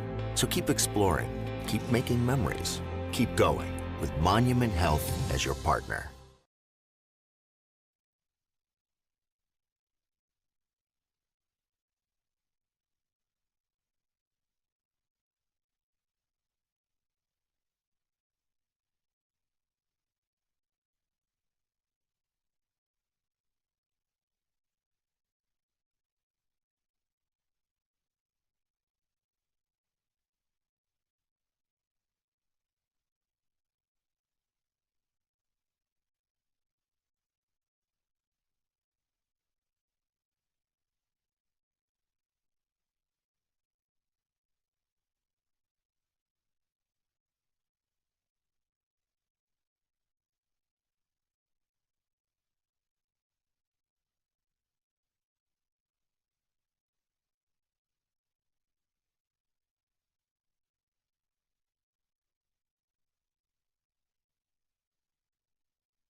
Bottom of the 5th inning here in Spearfish, South Dakota. The Sasquatch out to an early 9-3 lead, but since those 9 runs in the first 2 innings, 0 and a 0, and 9 pitches to get through the last inning for the reliever John Patty in his first inning of work. The lefty leads off to Chaz Crook. First pitch skies it in the left center gap. Going over is Huffman. He'll settle under it and make the catch. 1 pitch, 1 away, a quick one for Patty onto the mound, but now he's got the top of the order, the part of the lineup for the Sasquatch that has been absolutely putting the hurt on baseballs. It's going to be a tall task. Bryson Hoyer to the plate. Led off with a double in the first, led off with a solo shot to left field in the second, flew out to right field in his last at-bat. We'll see if he can maybe turn on a breaking ball if Patty hangs another one. Might see this one leave. We'll have to see. Hangs it. Hoyer attacked it. It went inside, jammed him, flies out to the infield, goes over to make the play as heck. 2 pitches, 2 easy flyouts so far. The Sasquatch have no answer for John Patty so far. 11 pitches, and he's 1 pitch away from potentially getting through his second inning of work. Seth Nelson coming to the plate. He's 2 for 3 as well. 2 singles, came around to score twice with an RBI on his night. He also flew out to right field in his last plate appearance. We'll see if he can find the solution for Patty. Patty outer third, he painted it. On the season, has had control issues, and we've kind of seen it today with a couple breaking balls have hung, but that one that hung to Crook was flown out to center, and the ones he's hung have not, the Sasquatch have not made him pay. Beautiful breaking ball on that one. An 0-2 count as Nelson swings right through it. Pitch number 14 of his night. Potentially, if he can get a swing and a miss, he could be 14 pitches in 2 innings through out of the bullpen. Here's the 0-2 pitch to Seth Nelson outside. Tried to paint the corner again. That one got away from him. Going to be called a ball to 1-2 count. Look at that dark cloud taking over Crow's Peak out there in center field. A little bit scary. Have to hope South Dakota and Mother Nature doesn't pull a quick one. That one upstairs. Trumple tried to pull it back in. It missed. It's a 2-2 count with 2 away. 2s are wild. Patty on the season coming to this game. Control issues with 17 walks in just 12 innings. A 14.25 ERA. But so far has looked pretty good. That one in the dirt. Count goes full quickly. An 0-2 count to start off. 3 straight pitches miss. 1 away, 1 high, 1 low, and it's a full count to Seth Nelson with Ryan Bachman standing on deck. Breaking ball low, froze him. Nelson started trying the first, and it's a 1-2-3 inning for John Patty. My goodness, he has been spectacular out of the bullpen so far, making quick work of this Sasquatch lineup. We go to the 6th. It's a 6-run lead still for the Sasquatch. No runs since the bottom of the 2nd inning. When you venture to spearfish in the Black Hills of South Dakota, you'll find rugged hiking and biking trails, extreme rock climbs, and views that will take your breath away. Plan a spearfish vacation and come find your adventure. Spearfish, my great place in South Dakota.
Top of the 6th inning, Julio Romero back out onto the mound. for another inning of work, delivers strike one to the leadoff hitter Andrew Beavers. Romero had that little hiccup in the top of the second, but since then has been spectacular. Not seeing more than 5 batters in an inning and seeing 4 batters in each of the last 2 halves. Second pitch by Beavers, fouled off, got in on the hands. 0-2 count quickly from Romero. Only has 2 strikeouts to his night, but he's been great. Forcing a lot of ground balls, and his defense has been stepping up. That one in the dirt, Seminar keeps it in front. 8 hits so far, though, for this Zap team. So they've been connecting with baseballs, but also the defense for the Sasquatch team has been pretty good. Not spectacular yet, but pretty good, especially with that 4-6-3 double play to end. That one's fouled off again. Count remains 1-2. The 6th pitch of the AB coming right up.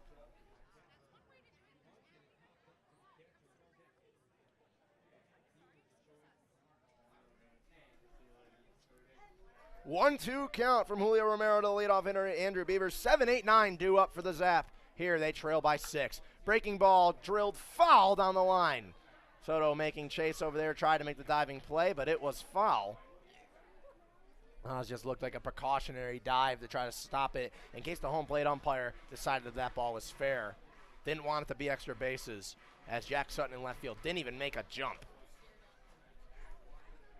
1-2 once again, the 7th pitch of the at-bat from Romero. That one chopped over to first. Naylor makes the front-handed play. He tags the bag. 7 pitches to Andrew Beavers, but it's an unassisted put out for Jack Naylor over there at first for the first out of the inning. For the Zap, center fielder, Gage Huffman. Gage Huffman comes up to the plate. He grounded out to short.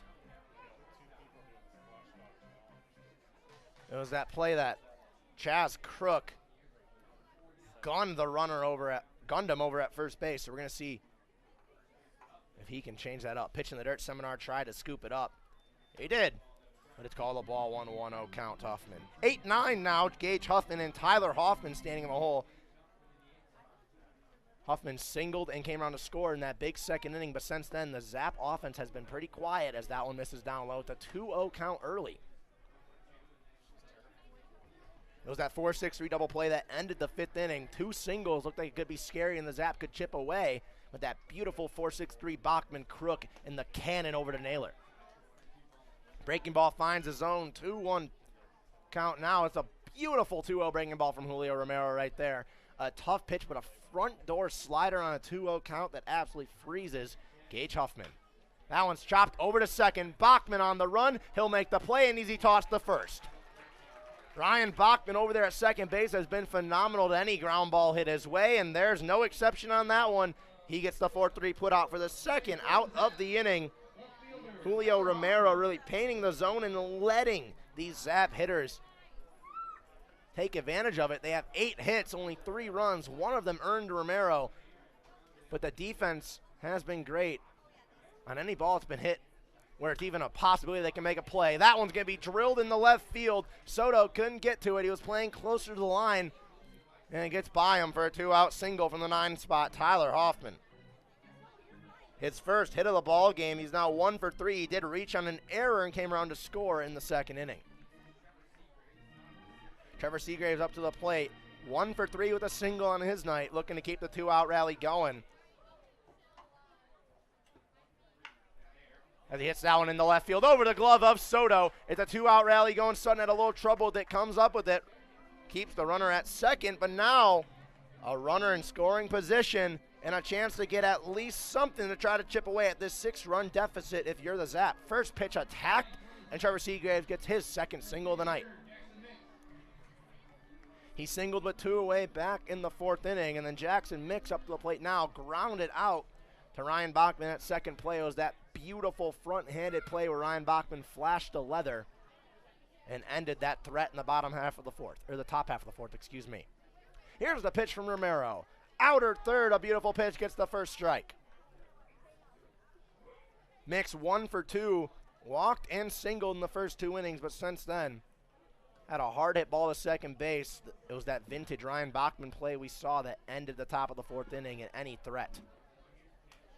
Fouls off that one at an 0-2 count. Sasquatch have been doing a great job of that. Romero not really letting base runners affect his mentality of painting the zone. And the Sasquatch defense done a great job of limiting those threats that you might see these zap batters get going. Sasquatch defense done a great job of just taking any momentum they try to build and squandering it on site. 0-2 count now to Jackson Mix. Here's the pitch from Romero. That one chopped foul back towards the backstop. We're going to see another 0-2 pitch. Gunnar Thompson looked like he's finally starting to get hot. So expect to see him, and that's a reliever that could potentially just go 6, 7, 8, and if his pitch count is low, could potentially go 9. He was used to be going in school ball, going around 3 innings. So if he can keep his pitch count low, he could finish this ball game. You could leave game 1 of this 7-game series. Big swing and a miss on the outer third. Got him to go fishing upstairs. An ugly swing from Jackson Mix ends the top of the 6th inning. 2 runners on, they reach by single, Tyler Hoffman and Trevor Seagraves, but Jackson Mix fails once again to keep it going with 2 away. He has an ugly swing, ends the top of the 6th. We go to the bottom half. Sasquatch looking to try to get something going, avoid their 4th straight goose egg. Jet Rogers at Peak Family Chiropractic and Sports Performance. We all take different paths in life. That's why we utilize multiple different treatments here at Peak. Our main treatment is our high-level chiropractic adjustment, but we also emphasize the use of cupping, scraping, vibration massage, trigger point therapy, and active care to promote movement, strength, mobility, and most of all, pain relief. Why travel to multiple locations when you can have total wellness under one roof? Stop in today and let's get you to your peak.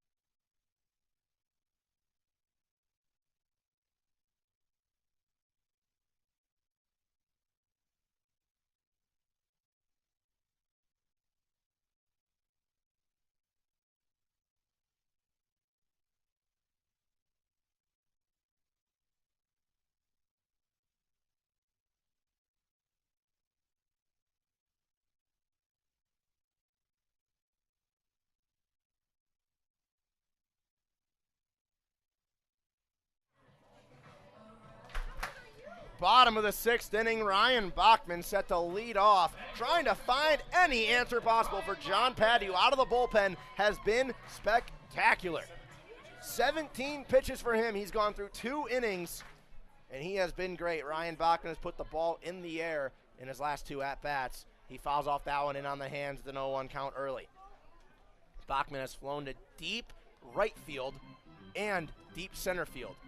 Bachman just has not gotten one to drop except for in the 1st inning when he singled and came around to score. He was part of that big first 2 innings that the Sasquatch offense had. Breaking ball inside, tried to get him on the back foot. It almost hits him in the back foot. It's a 1-1 count. Wouldn't be surprised if Ryan Bachman got hit by a pitch right there, because this guy gets hit more than anyone I've ever seen. He eats normally a baseball per game. Leaves that one upstairs at the chin. It's a 2-1 count. Ryan Bachman led the team last year in the Independence League with 15 hit by pitches, and he's on pace to break that by a landslide. 2-1, breaking ball paints the outer third, evens it up to 2-2. Patty doesn't throw fast. He's not even topping out at more than 63 on those breaking balls. That's a 62-mile-an-hour curveball. I think he's just catching these Sasquatch bats by surprise. Bachman, the breaking ball, swings at that one in the dirt. The throw over to first, he won't even make the run. Ryan Bachman goes down swinging to start the 6th inning. John Patty is just making easy work with this lineup, but he's got to be careful right here, because if he leaves a ball hanging to this man right here, this might be the greatest home run call of my life. DJ Van Atten lined out on that pieced ball to third, his 2nd hit by pitch of the night. My goodness, DJ Van Atten hit by 2 pitches in this game. He's walked, and he's drilled a baseball probably an exit velo over 100 miles per hour that went directly into a glove. He's having a fun night out there. He reaches with a 1-out base runner for the Sasquatch.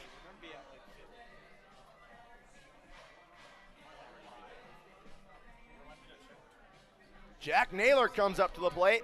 He was also hit by a pitch in the first inning. He singled in the second.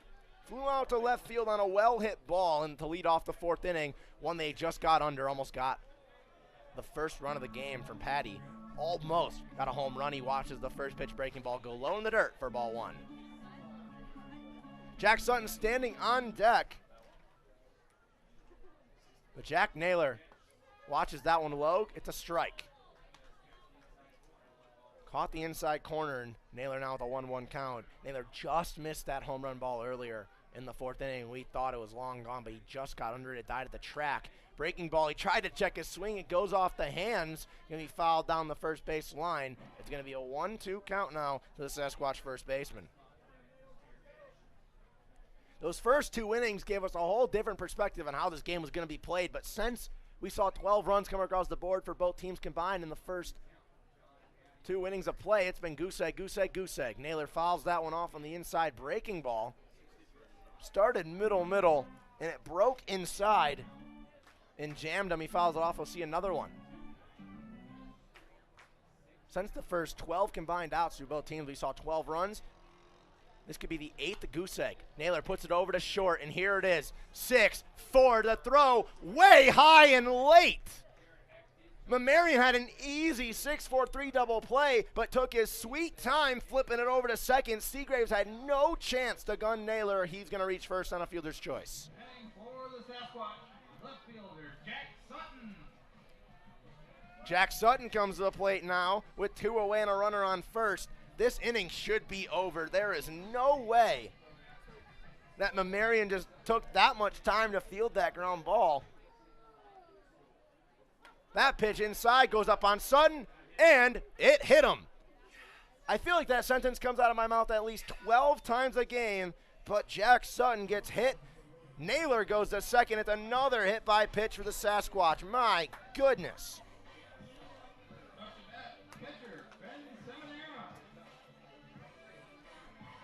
Doing math right now, that's the 5th hit by pitch. 50 on the season, the 5th of the day. Already halfway to a century mark, and halfway, one more hit by pitch will be halfway to the record, which is 102 in the Independence League. Breaking ball hangs, finds the zone, strike one on Seminara. Looked like he didn't even expect that one. Seminara looking for his first hit of the ball game. Could have came on that pitch. It was a pitch to drive, caught him by surprise. It's an 0-1 count.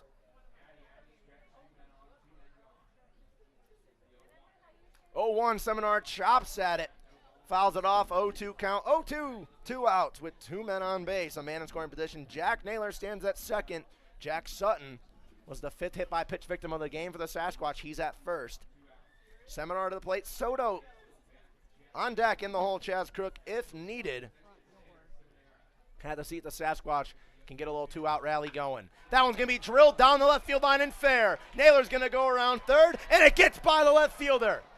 My goodness, it's going to be an RBI single for Ben Seminara, his first RBI and first hit in this stadium, and it couldn't have come at a better time when the Sasquatch needed at least any answer possible to John Patty, who was making easy work. For the Sasquatch, third baseman, Christian Soto. Another error. The 4th error of the game for the Zap allows him to get to second and allows Sutton to go from first all the way to third on a simple line drive to left field. Christian Soto comes up to the plate. He's looking for his first hit of the game. He was one of the hit by pitch victims in the first inning. He has a chance to get 2 RBIs to his night. First pitch upstairs, leaves it for a ball. Soto in his last at bat, he was the last out of that 4th inning. Absolutely drilled a baseball to left field. But it was caught by Hoffman. Barely had to move to make that catch. So we'll see if Soto can piece up another one. That one inside. Looked like it almost was going to hit him and be number 6. It goes just short. It's going to be ball 2, 2-0 count to Christian Soto. Chaz Crook standing on deck if needed. And you never know if Soto can drop this one in the outfield. We could be looking at a 12-3 lead. First time the Sasquatch have scored 10 runs in a ball game since Fremont. Soto high in the air in the foul territory on the right field line. Giving chase. Can't make the catch. It was at the fence. Lau looked like he had a chance, but didn't look like he was sprinting towards that ball. Looked like he might not have thought it had a chance to land fair. He had enough room to make the catch. He would have ran into that fence. Would have been a play he could have potentially hurt himself on, but nonetheless, Soto's going to see another pitch. It's a 2-1 count to Christian Soto. Fouled that one off. He'll see another one. Looked like it could have been the third out of the inning, but has a chance to extend it and get more runs across the board. Soto breaking ball down the third base line. Beavers the backhanded play. Throw cross diamond in time. Andrew Beavers, a beautiful defensive play at the hot corner, ends the bottom of the 6th inning. 1 run comes across the board. They avoid their 4th straight goose egg. That's the first run by either team since the end of the 2nd inning. It's a 7-run lead for the hometown Sasquatch here on Spearfish Sasquatch Live.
Back half of this one, top of the 7th inning here in Spearfish, South Dakota. First pitch, left field, and it's caught.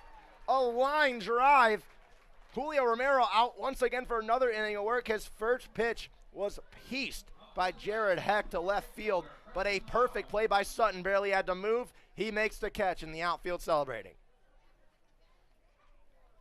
Preston Lau up to the plate, looking for his second hit of the night. Singled back in the 3rd. He's done everything tonight. Grounded out to first base. He's flown out to right field, so going opposite field every time, even his single, if you guys remember back in the 3rd inning, was 2. That right field gap right over the head of Ryan Bachman. That was the ball that was hit right over the head of Bachman. We looked like he could have saw a diving play from the second baseman, but it dropped into the right center gap and was a base hit. 1-1 count as that one misses low. Romero back out onto the mound. It looks like Gunnar Thompson is still getting hot. It looks like he's ready to go when needed, but head coach Jared Hunt's going to ride Julio Romero until Julio's arm falls off. This might be a situation when the pitcher just does not want to come out of the game. And knowing Julio, for the short period of time that I've known him, that explanation would make a lot of sense if that's what I was told happened. 2-1 count. That one pieced in the center field, a line drive. Bryson Hoyer on the run. Can't make the catch. He corrals it off a hop. He's going to make the throw and limit it to a single. Preston Lau gets his second single of the game. It's going to be a 1-out base runner for the Zap. Up for the Zap. Shortstop and your beer batter, Kyle Marion. 8 lives remaining for the Zap as they have one away here in the 7th. They trail by 6. They need to get something going. That's the 11th hit of the ball game, but they haven't got more than 3 runs to come across, and they haven't got more than 1 earned run on Romero to get across the board. That one's going to be fouled off on the first pitch. Foul back towards the concession stand. So another 0-1 count. Kyle Mamarian, the beer batter, has not been friendly to the beer lovers here in Spearfish, South Dakota. 2 singles and a walk. And there is our first contestants of the Squatch Dog Challenge here in Spearfish, as that one's chopped over to third. Soto off a hop to Bachman. Bachman to first. 5, 4, 3. Bang! The Sasquatch defense does it again. The second double play of the night from the infield. Christian Soto, Ryan Bachman to Jack Naylor. Bang, bang, bang. That ends the top of the 7th. We go to the bottom half. Squatch lead by 7, looking to make it more.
Bottom of the 7th inning, Chaz Crook leading off. The Sasquatch defense has been great. It was that 5-4-3 double play that ended the little threat that the Zap tried to pose with a 1-out single. But a beautiful play by Christian Soto at the hot corner. A perfect throw to Ryan Bachman, and Bachman does what he does best. Double plays with this infield. Seems like it just comes naturally. As Chaz Crook leads off, breaking ball finds the zone for a strike. Chaz Crook, watch that 59-mile-an-hour breaking ball go for a strike. Another one outside. Count goes 2-1 now to Crook. His 4th time up. He's looking for his 2nd hit. Had a single and a stolen bag back in the 2nd inning. Breaking ball again outside, missed. Count goes 3-1. And these breaking balls, they move a lot, but they are not moving quick at all. But John Patty's had success. Only let up 1 run. This is his 4th inning of work.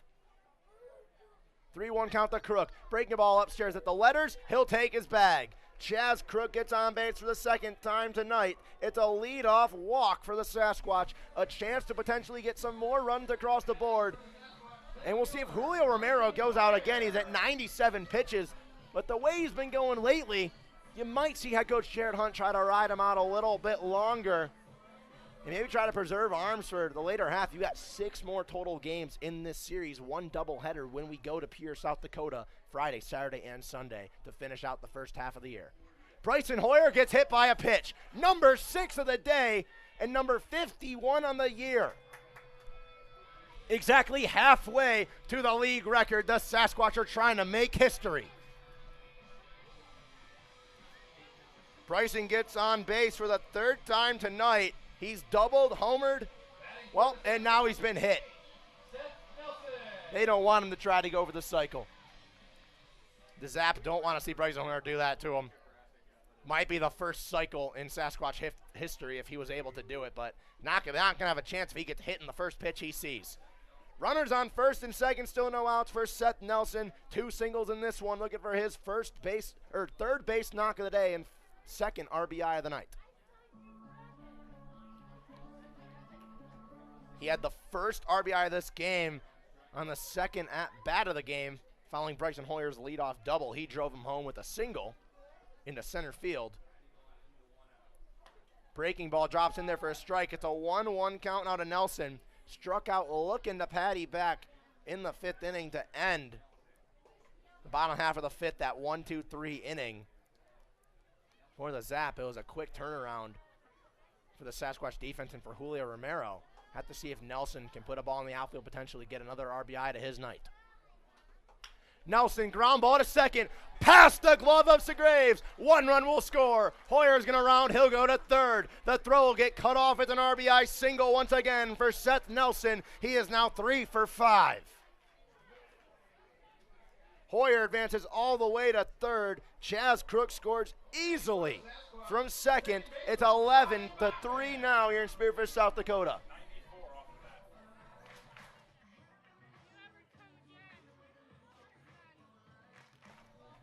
94-mile-an-hour exit velocity on that one. Absolutely scorched it past the outstretched glove of Trevor Segraves, and he gets his 3rd single of the night and his 2nd RBI.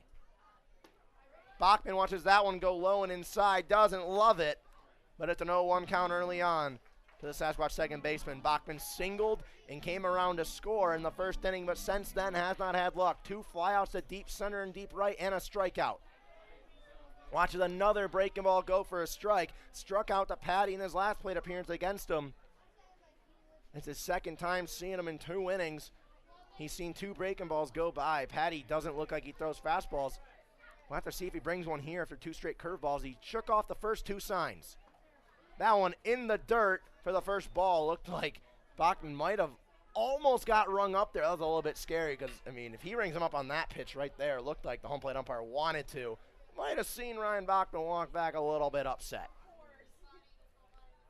1-2 to Bachman. That one low in the dirt again. Gets away from Trumpold. Nelson takes off the second. Now a chance for 2 RBIs for Ryan Bachman. Chance to get his first RBIs of the night and get his 2nd base knock if he can put a ball once again that right center gap. Looking pretty nice for Bachman. Beavers playing in over there at 3rd. And Heck playing semi in at 1st. Beavers' feet on the edge of the grass, and Heck just playing really close to the line. Bachman watches that breaking ball go low and inside the exact pitch that was called strike 1. It gets called for a ball. Count goes full. That was a beautiful pitch, and it looked like it could have been called. Trumpold tried to bring it back in. It does not. Count goes full. Full count, no outs to Ryan Bachman. Here's the pitch. Breaking ball outside, misses. Bachman takes his base. Bases are juiced for the bat that you don't want the bases to be juiced for. DJ Van Atten, who has had himself, let's just say, a fun night tonight here in Spearfish, South Dakota. Let's go through DJ's night, shall we? A walk, a hit by pitch, a 100 at least exit velocity line drive that was caught by Andrew Beavers at 3rd, and another hit by pitch. If he gets hit again, we might see him lose it. Takes that one in the dirt for ball 1, a 1-0 count. He still has only gotten 2 pitches on his night that he's even had a remote chance to touch. Van Atten looking to at least get a pitch to swing at. We'll see if Patty has other ideas. 1-0 count. Breaking ball, that was a pitch to hit, but he watched it go inside for a strike at the 1-1 count. 61-mile-an-hour off-speed pitch. It's got to be just catching these Sasquatch hitters by surprise. Not used to that slow of velocity. 1-1 count. Van Atten watches that one outside. It's another one. 2-1. Just straight breaking ball after breaking ball. It's almost moving the slowest I bet these guys have seen in a while, at least since the last time they were in Pierre, South Dakota, and they saw some low 7 breaking balls, but this is just another level. A fastball from Patty up and in for a strike at the 2-2 count from Van Atten. That is a pitch If he's sitting on it, that ball is gone, but he was not expecting a heater at all. 2-2 count to Van Anen with the bases juiced. Here's the pitch. Van Annen's going to chop that one over to short. Marion's going to flip it to second. Seagraves the play. It's an RBI, but a 6-4-3 double play gets 2 big outs. For the Zap, it's a 12-3 lead. Batting for the Sasquatch, first baseman, Jack Naylor. Hoyer came across the score. Nelson's going to go to third. But now Jack Naylor only has 1 man on the base paths.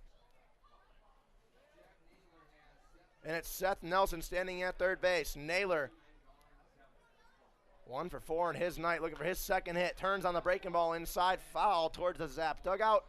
Count goes 0-1 early. That is a huge 6-4-3 double play by the Zap right there, and especially if you're John Patty onto the mound. Same mentality that you might think the Sasquatch have, trying to keep as many arms fresh for this series as possible. Patty's done a great job at eating up innings as that breaking ball is drilled foul once again. It's quickly an 0-2 to Naylor. This breaking ball just seems like it's moving extraordinarily well, but I cannot even imagine the change of pace watching the velo from Fremont and Dickinson, and then now Patty coming in here with his 60-something mile-an-hour breaking balls. That one upstairs misses 1-2. That one was at the eyes. Naylor did not bite. 73 miles an hour. That's one of the fastest pitches he's thrown all night. 1-2. Here's the pitch. That one outside. 2-2 count to Naylor. Standing on deck, Jack Sutton, if needed. We'll see if Naylor can get through this inning with minimal damage. 2 runs have come across. The Sasquatch had that little stretch in the 3, 4, and 5th innings where they got nothing. But the last 2 innings have 3. Naylor early on that one again, puts it on the third base line, just looks back at the dugout smiling. Early on every single pitch, and I mean, I can't really blame him for being early on these pitches. As college hitters, you're not used to seeing 60-mile-an-hour breaking balls. But here we are at Black Hills Energy Stadium where we're seeing that one. Fastball in the dirt, count goes full. 74-mile-an-hour fastball right now from John Patty, the freshman from Lassen College. But now in a full count with Jack Naylor 2 away, trying to get out of this inning with just 2 runs allowed. Here's the pitch in the dirt, low inside. Naylor's going to take his free base, and the inning's going to keep on going. Up for the Sasquatch, left fielder, Jack Sutton. Jack Sutton, the left fielder, comes up to the plate now.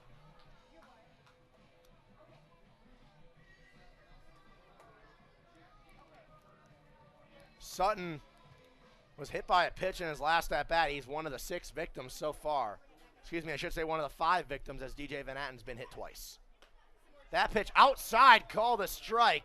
Looked like that one was all the way in the left-hand batter's box, but I don't think the strike zone's just going to keep on getting bigger and bigger in this one as the lead keeps on getting bigger and bigger. 0-1, breaking ball upstairs. Tried to do the exact same thing, but this one, not so lucky, missed it. It's a 1-1 count with 2 away. Sutton with a big day yesterday in Dickinson, trying to keep it going here. Could be a big name for this Sasquatch team going into the second half and finishing up here in the first half. That one misses again. It's a 2-1. 59-mile-an-hour breaking ball. Looked to be a 12-6 curve the way that one moved, but it missed so badly, you might just think it slipped away. Don't know what it was. Here's the 2-1 pitch from Patty. Son watches that one drop in. It looked like he had no idea it was coming. It's a 2-2 count with 2 away.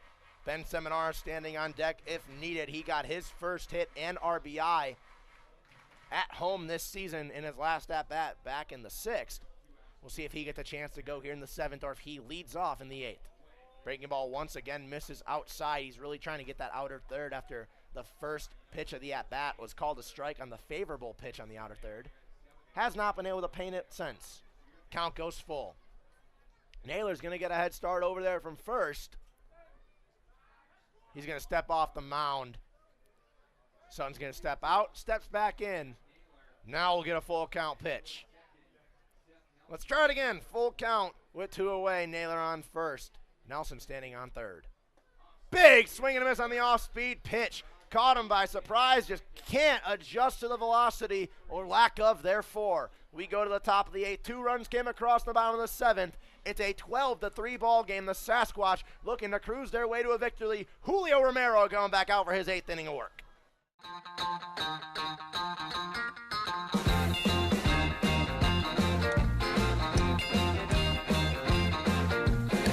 I wanna shout out to the world so they know my sweet baby loves me so.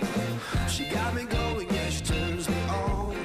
And she loves me, yeah, she loves me, and it blows my mind. Hey, nice strike. Yeah, it blows my mind. She's my lover.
Julio Romero back out onto the mound. First pitch is going to be in the dirt for a ball. That was pitch 99 on his night. You got to see how short his leash is with his pitch count and everything going into this one. With the first pitch to Carson Trumbull, is a ball low in the dirt. Trumbull, that one low again. Going to be called for a ball 2-0. Trumbull in his last at bat in the 5th inning, grounded into that inning-ending 4-6-3 double play where Ryan Bachman looked like he had no chance to get the lead runner and was just going to get one at first, but elected to be a little risky, got him by a quarter of a step, and then Chaz Crook unleashed the cannon to get Trumbull at first. That one fouled off, going to go 2-1 now for Romero. We'll have to see. I don't think a complete game's in the works right now, but you lead by 9. If he can get through this one and then maybe get a couple more runs in the bottom half of the 8th, why not? If he's feeling up to it, let him go. Would be pretty cool to see the first complete game of the year. That one's fouled off again. It goes 2-2. It would be pretty cool to see the first complete game of the year here in Spearfish, South Dakota. There has been a few in the Independence League, but none here in this stadium and none by anyone on this Sasquatch roster.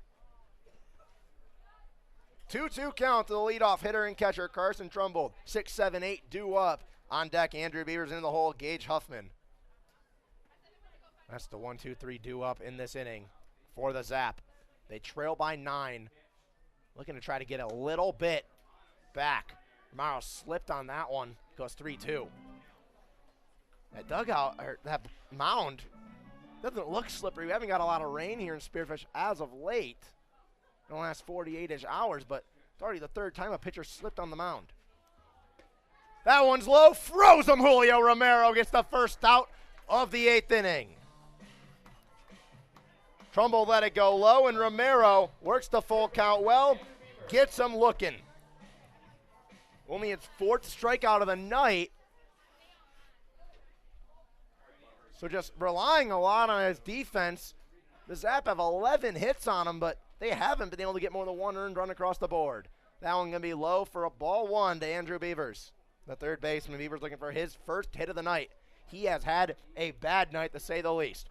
Flew out on a bunt earlier to Ben Seminar to lead off his game as he swings at that one high at the letters. Grounded out the Crook at short, took it himself and tagged the bag at second. And in his last at bat, a ground out to Naylor. An unassisted put out for Jack Naylor at first, so looking to at least do something here. Andrew Beavers watches that one inside. Count goes 2-1. Andrew Beavers has not had the game that he's been looking for. Came into the day hitting 135, and it's just gone lower. Fouls off that one. It's a 2-2 count. Romero potentially get his second strikeout of the inning, only his 5th of the game if he's able to get it. But to go 1-2 with 2 strikeouts to start out the 8th inning of work for him on the night would be pretty nice for Julio. 2-2 count to Andrew Beavers, the third baseman. That one goes behind Beavers, just got away from him. Can't help but laugh. The Beavers and Romero laughing at each other. Might start seeing the fatigue settle in for Julio right now. This is a lot of pitches thrown for an arm that may not have thrown as many pitches yet, even in his career. Pitch 110 on the way at the full count to Andrew Beavers. Inside, Seminar tried to pull it back. It's going to be a walk. Andrew Beavers gets a 1-out walk. It's another 1-out base runner for the Zap as they're trying to chip away at the lead. Jarrett Hunt's going to come out, and that might do it. 7 1/3 of work for Julio Romero in this one. He's been spectacular, but head coach Jarrett Hunt isn't going to risk an injury, isn't going to risk anything more. Going to go to the bullpen. It's going to be Gunnar Thompson when we come back here on Spearfish Sasquatch Live.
Out of the bullpen with 1 away here in the top of the 8th. It's Gunnar Thompson looking to take care of business with a runner on first base. Delivers a first pitch strike on the outer third to Gage Huffman.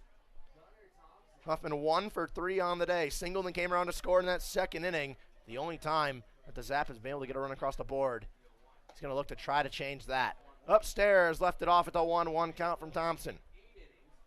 Julio Romero's night ends, but wow, 7 1/3, gave up 3 runs, only 1 of them earned.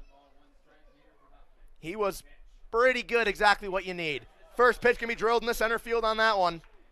It's going to be a single for Gage Huffman, his second of the night. He moves it 2 for 4, and now a runner in scoring position as the Zapper is trying to get any bit of offense, as they got 5 outs remaining on their night, trying to get any ounce of offense and anything to chip away at this 9-run deficit.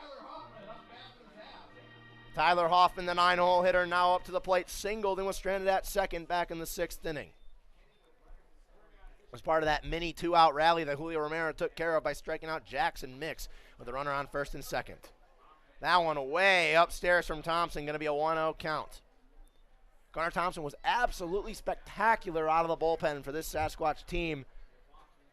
Last time they were home against the Prospects and Sockeyes, but then a start in Fremont didn't necessarily go his way in a hitter's ballpark such as Fremont, where the left field wall, while it may try to imitate the Green Monster, only being 280, it's not necessarily a park for a pitcher to do well in, and Gunnar Thompson got the nod. The start, he did not have the most efficient night in that one.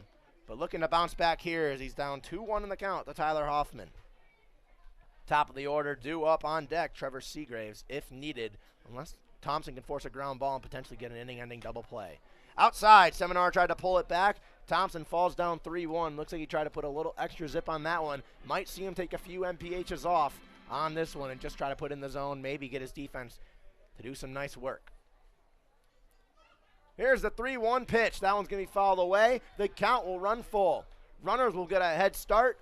So a ball in the gap could score 2 and put another earned run on Romero's night and put an earned run on Thompson's night as his runner is at first base.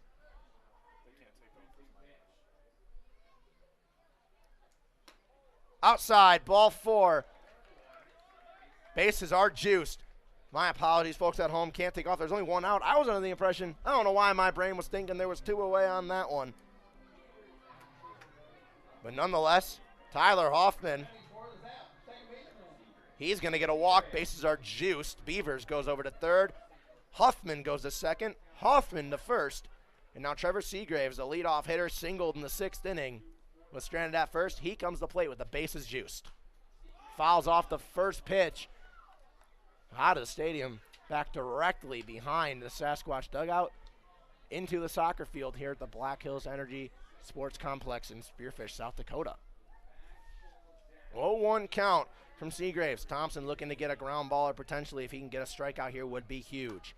That one's going to be flown over to second. Bachman going back. He'll make the play. Ryan Bachman makes the catch. Runners stay put. That is a beautifully placed pitch and exactly what you need right there. Not what you need right there if you're the Zap, though. An easy fly out, doesn't get a run across the board, and now 1 pitch away from Thompson, potentially leaving this little dilemma with no damage.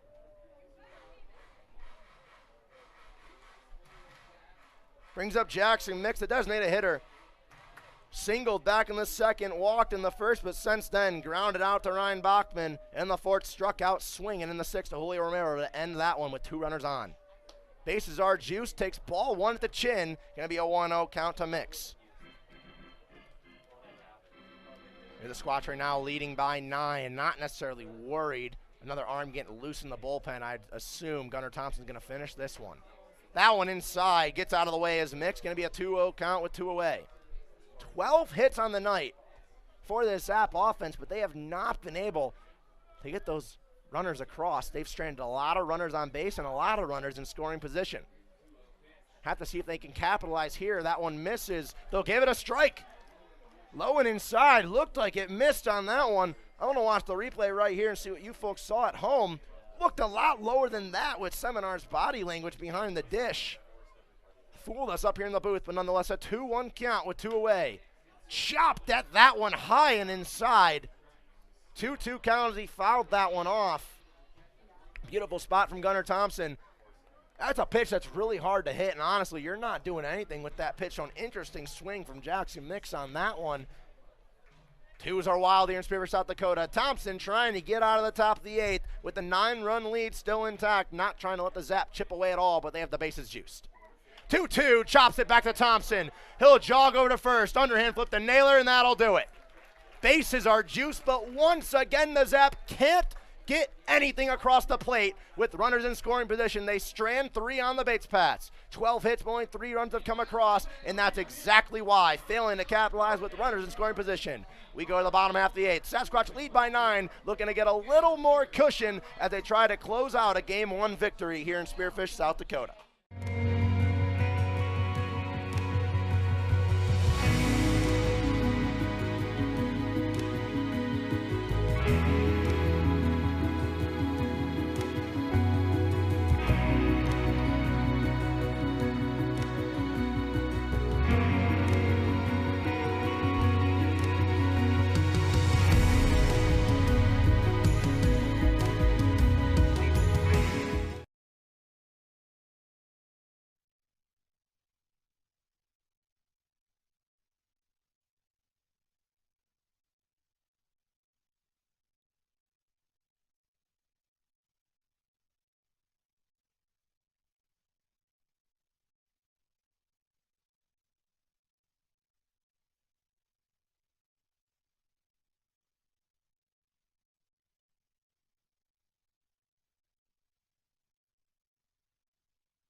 Bottom of the 8th inning.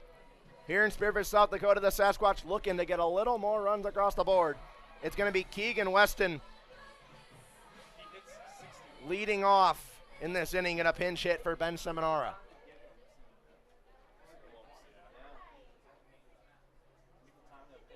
Keegan Weston looking to get his night going. He's going to take over the catching duties for Ben Seminara. His night will be over.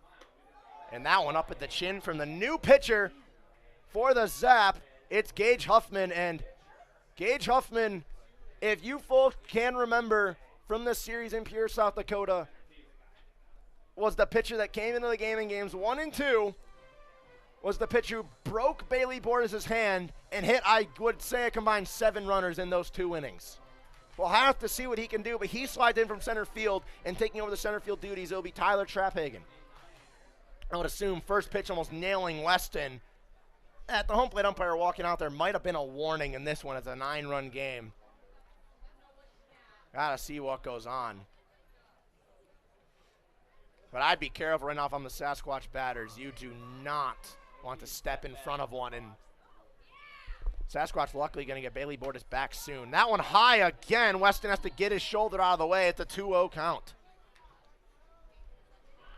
So a 2-0 count to Keegan Weston. Christian Soto remaining in the game at third. He still stands on deck. That one upstairs again. Going to miss for a 3-0. Levi Graham in the bullpen getting loose.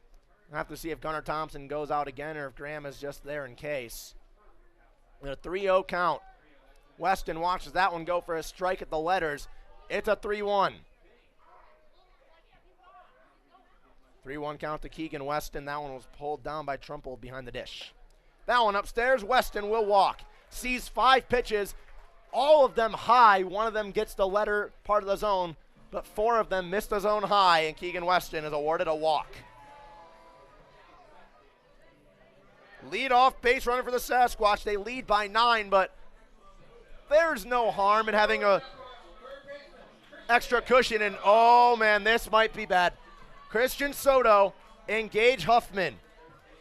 If you recall, Christian Soto got in Huffman's head a little bit in Pierre, South Dakota to see what he brings. Soto first pitch in the dirt. That was one where Huffman walked home a runner with bases loaded. Christian Soto was said runner at third, and I want to say he grittied 50 feet down the third base line and caused a little bit of a ruckus. Checks his swing on that one upstairs. Count's going to go 2-0. Danny Thiessen standing on deck. He's going to take over for Chaz Crook. Got to wonder if he's going to play shortstop too. We'll have to see what goes on with that. 2-0 count with a runner on first. Here's the pitch to Soto. That one's way outside. Gets by Trumple, but bounces off the cement part of the backstop directly back to him, so Weston remains at first base. 87-mile-an-hour pitch, but that one wasn't even close to the zone. It's a 3-0 count. Definitely a velocity change from John Patty, who was throwing 59-mile-an-hour curveballs. That one low for a strike. Soto watches the 3-0 go. Same as Weston. We'll see what happens now with the 3-1 count. Standing on deck, Daniel Thiessen. We'll see if he takes over the shortstop position. As that one's high. Another 5-pitch walk. A 3-0 turned to 3-1. Turned to a 5-pitch walk. And the runner on first and second for the Sasquatch. As Gage Huffman has just not located well in this one. Daniel Thiessen going to pinch hit now. Chaz Crook's night is done. Crook 1 for 3 with a walk, a stolen base, and a run scored. Now Daniel Thiessen steps up. He's got runners on first and second. And we'll see what he can do here. Going to back off Weston over at second. Here's the pitch to Thiessen. That one low in the dirt. It's a 1-0 count. Danny Thiessen had his moment in Oahe when we went to Pierre to face this team. Down 2 runs on a full count with 2 away and the bases loaded. And he did exactly that. He lined in the left field. They're going to hold Weston at third as it's in shallow left field, but the bases are juiced. Daniel Thiessen and line drive to left field off Gage Huffman. They just go together like peanut butter and jelly, I guess, because he does it again right there. Bases are juiced for the top of the order, and it's the man who's already left the yard, Bryson Hoyer, and it's the bottom of the 8th inning here in Spearfish. If Bryson Hoyer, Seth Nelson on deck, Ryan Bachman in the hole, if there's a grand slam, one lucky fan who was selected in the giveaway earlier in this game, the crowd already knows who it is. That fan walks home with 10 grand. Hasn't happened in 2 years, did not happen last summer. I don't even know when the last time it's happened here in Spearfish is. And you know Bryson Hoyer has that on his mind. Took a big hack at the first pitch on that one. It's fouled off for an 0-1 count. Never thought I'd be this excited in a 12-3 ball game in the bottom of the 8th inning, but here we are. And this is the part of the order you want up in here. Hoyer, Nelson, Bachman have been hitting the ball well all season and today. That one outside, count goes 1-1. I'd have to also assume that assistant coach Anthony Peterson and first base coach Noah McCandless know what's at stake here. So if this is just a weak ball hit out that could score 2, they're going to hold it and keep the bases juiced. 1-1 count. Hoyer takes a big hack again. Count goes 1-2.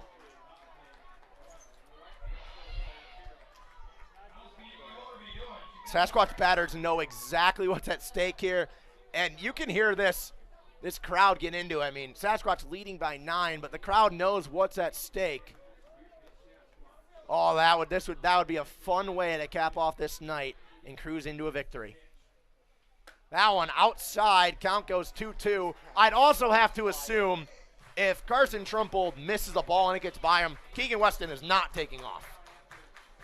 I'd have to assume you just keep the bases juiced at all costs right here, leading by 9, not necessarily worried about every single run coming across and giving you more of a cushion.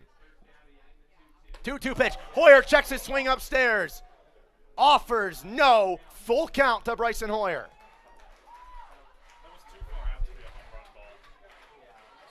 3-2 to Bryson Hoyer. Huffman wanted the check. They did. Field umpire says he didn't go. Count goes full. Here's the payoff pitch to the Sasquatch center fielder and leadoff hitter, Bryson Hoyer. Inside, he swung at it. It would have been a free base. Bases remain loaded in another run, another hit by pitch maybe, but nonetheless, another full count pitch. It looked like that was an auto swing from Hoyer, that he was swinging at that pitch no matter where it was. He wants to be the man to bring home the 10 grand. Upstairs, watches it. A run's going to walk in, but the bases remain juiced for Seth Nelson, who's had himself a day. It's a 13-3 game. Bases remain juiced after Bryson Hoyer works a walk. He's now reached 4 times. He's 2 for 4. A double, a home run, a hit by pitch, and a walk. If this man had a single and triple, it'd be like a cycle on steroids. Seth Nelson comes to the plate with the bases juiced. Still no outs. 1 home run of the year. We went opposite field in the left field, and Dickinson takes the first pitch for a strike, and he knows he wanted that one. He's going to want that pitch back when he watches it later. That one's going to haunt him. A pitch to drive at the letters. Here's the 0-1 pitch. That one upstairs misses. Count goes even 1-1.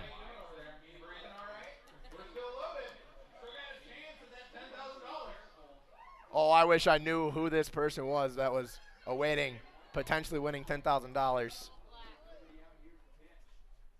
Nelson took a big hack at that one on the inner third. It goes 1-2. I mean, I guess I'll know if it happens or a ball is hit deep because we'll see people jump up and down and scream. But it's a 1-2 count to Seth Nelson. Ryan Bachman awaiting on deck. In the hole if needed, DJ Van Atten, who, if he's swinging for the fences and he gets a pitch, it's good as gone. That one just a bit outside. Count goes 2-2. 2-2 count to Seth Nelson. He has 3 singles and 2 RBIs. 2 runs scored, a stolen base on his night. The stat sheet has been filled up. Imagine a home run and 4 more RBIs right here, and it's on his mind. That one way upstairs again. Another full count. Sean, the woman's name is Candy Overby. Scoured, the nice woman's name who is awaiting potentially winning $10,000 is Candy Overby. Have to see right here. Bases juiced, full count to Seth Nelson. See if Huffman gives him a pitch to hit or if it's going to be at the chin. Huffman swings and misses at the breaking ball. a backdoor slider that started out and went to the middle. Nelson swings and misses for the first out of the inning, but now it brings up Ryan Bachman to the plate. He already has a grand slam this year, and I know that on his mind right now, there is nothing on his mind that isn't the ball leaving and someone leaving this ballpark with 10 grand in their bank account. Ryan Bachman with the bases juiced, 1 away. That one's upstairs to the chin, left off for ball 1.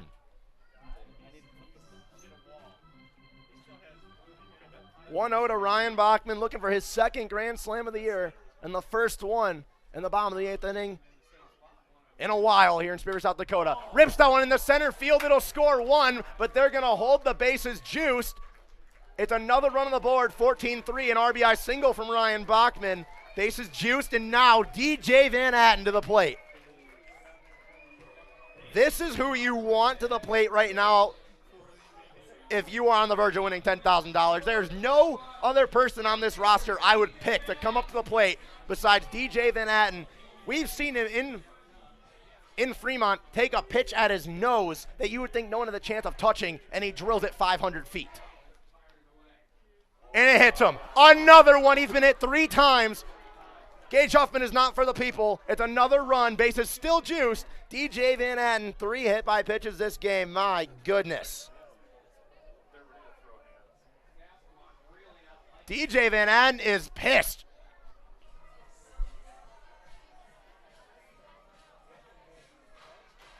Jack Naylor up to the plate now. He has a chance to do it. Naylor on the season. 7 HPs on the day.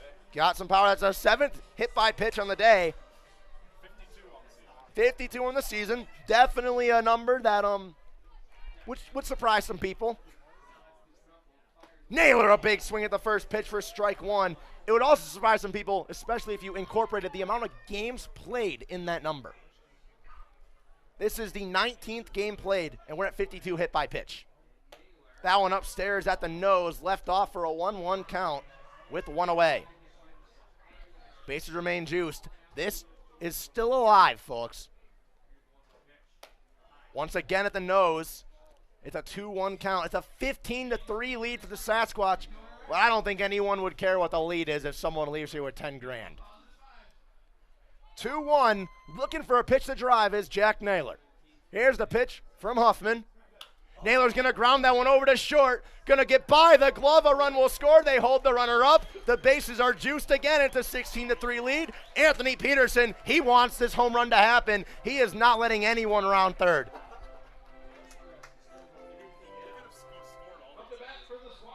There's been multiple times we could have seen multiple runs score with the bases loaded, but Anthony Peterson, he knows what's at stake. Jack Naylor gets a single, his second base hit of the night, his 4th time reaching. 2 singles, a walk, and a hit by pitch. Now, it's Jack Sutton. He comes up to the plate. He had 2 moonshot doubles in Dickinson last night that if there was no wind, or even just 5 mile an hour less wind blowing straight in, they would have been gone. So he's got the power to do it as well. That one at the head gets by Trumpled. Don't even worry about it. Bachman is not moving from third base. I can tell you that right now.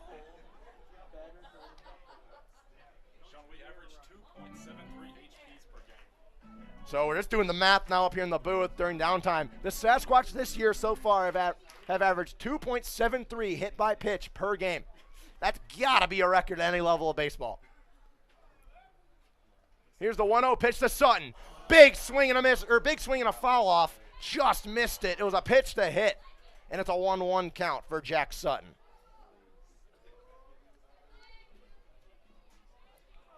Standing on deck is Keegan Weston. Now a 1-1 count. That one low in the dirt. Count goes 2-1.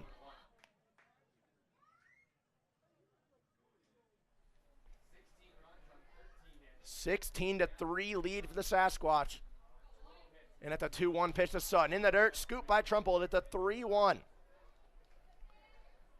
Keegan Weston led off this inning with a walk, came around to score. Was part of the first bases loaded play, which was a walk to Bryson Hoyer. 3-1, Sutton, a big swing, fouled it off. It jammed him and just missed it. Oh, that looked like it could have been it. A nice pitch from Huffman, and Sutton just missed it. Looked like he expected it to be more middle. It was more middle threatening with the inside, and he just missed it. Full count with one away. Jack Sutton, full count, one away. Here's the pitch from Huffman. Upstairs, another walk at the 17-3 lead. Keegan Weston now comes to the plate. And it's going to be a bound visit, and a new pitcher is going to face Keegan Weston with $10,000 still on the line for a lucky fan here at Black Hills Energy Stadium. We'll be right back here in Spearfish, South Dakota. Don't go anywhere. It may be a 14-run game, but 10 grand's on the line. That's more important than any score.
Keegan Weston to the plate, still one away with the bases juiced. Still $10,000 on the line here in Spearfish, South Dakota. And it's a new pitcher out of the mound. Gage Huffman's night is done, and it's going to be Eric Lemberg. He's only pitched one inning so far this year. There's a pitch to Weston to drive. He's going to line drive it into left field, and it's going to be an RBI single. They'll say he gunned the runner at third. No way. Bases are not loaded anymore. Christian Soto comes to the plate. Runners at first and second. It's another run. The field umpire is not for the people. Unfortunate here in Spearfish, South Dakota. First and second now.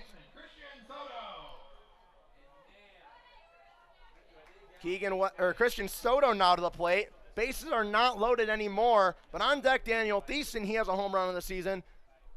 If Soto gets on base here, they are not sending Sutton around. Breaking ball misses at the 1-0 count. Levi Graham getting hot, so I'd have to assume Gunnar Thompson's night may be done, keeping him for if you need him a little bit in a closer game later in this one. That ball gets away from Trumple. It's a 2-0 count. Oh, it didn't look like Jack Naylor thought that ball. He looked like he thought that ball was going to get caught. Stayed at second. And then Hoffman gunned him from left field. The Zap don't want $10,000 to happen on them, especially in their first game in franchise history in Spearfish. Now I'm going to drop in for a strike, a 2-1 count. It looks like Soto might be looking to walk right here. I'd have to imagine he's a man of the people and he's looking to either walk or just put a single out there and keep the bases juiced. That one in the dirt, it's a 3-1 count.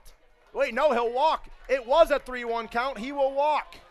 The count was wrong, so Christian Soto walks. Bases are juiced again. Daniel Thiessen to the plate. I swear that was right. I did too.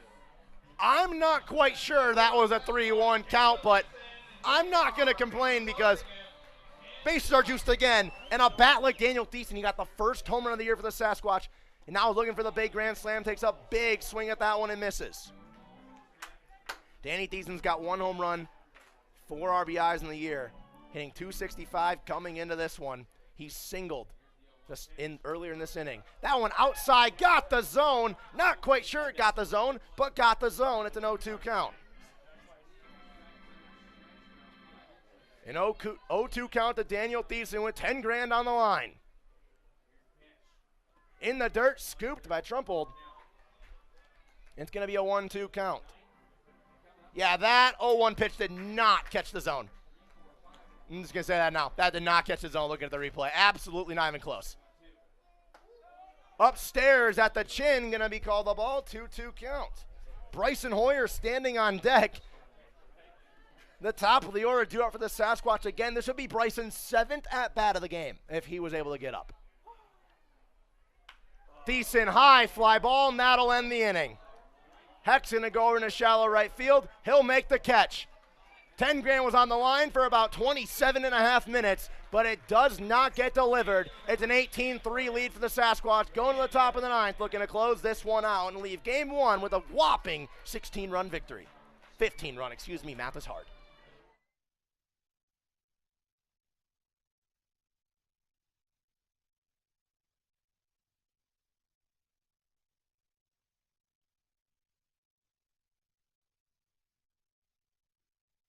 We're all going somewhere. Going higher, faster, farther. Going in new directions, to new places. At Monument Health, we keep going so you can keep going. We're dedicated to advanced orthopedic care with the latest innovations, technology, expertise, and treatment. So keep exploring, keep making memories, keep going with Monument Health as your partner. Learn more at monument.health/orthopedics.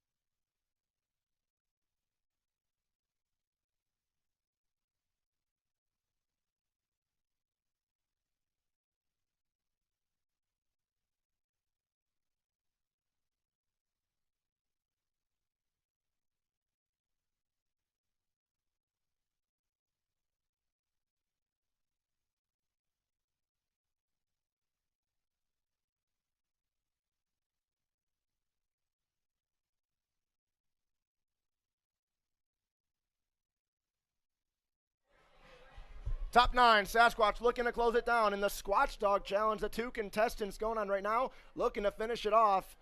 We're looking really close on the left over there. We'll have to see, but for now, Levi Graham looking to close it out.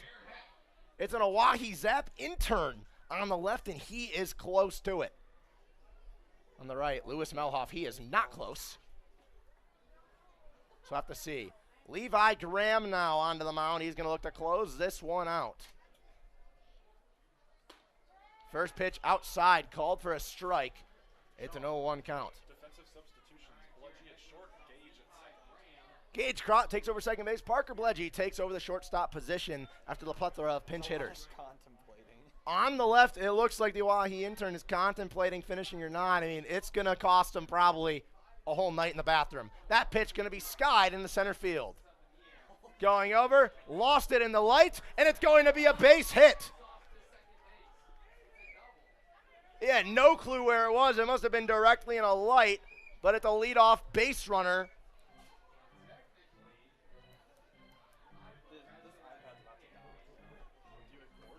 It's a leadoff base runner for the Zap. They trail by 15. Levi Graham just trying to get out of this one, send these fans home happy.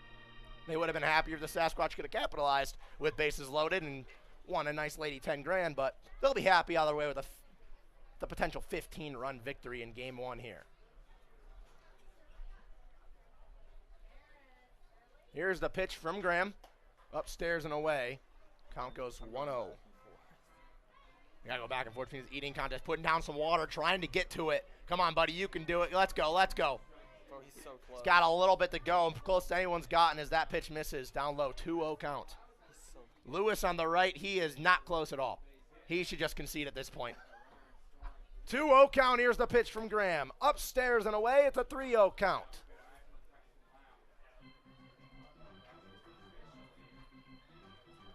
3-0 count now from Graham. Here's the pitch. That one's in the dirt. It's going to be a walk. Runners on first and second now for the Zap. Looking to get some runs across the board and make this score maybe a little more respectable. And I have to say there's about a 99.9999999 chance that the Sasquatch win this game.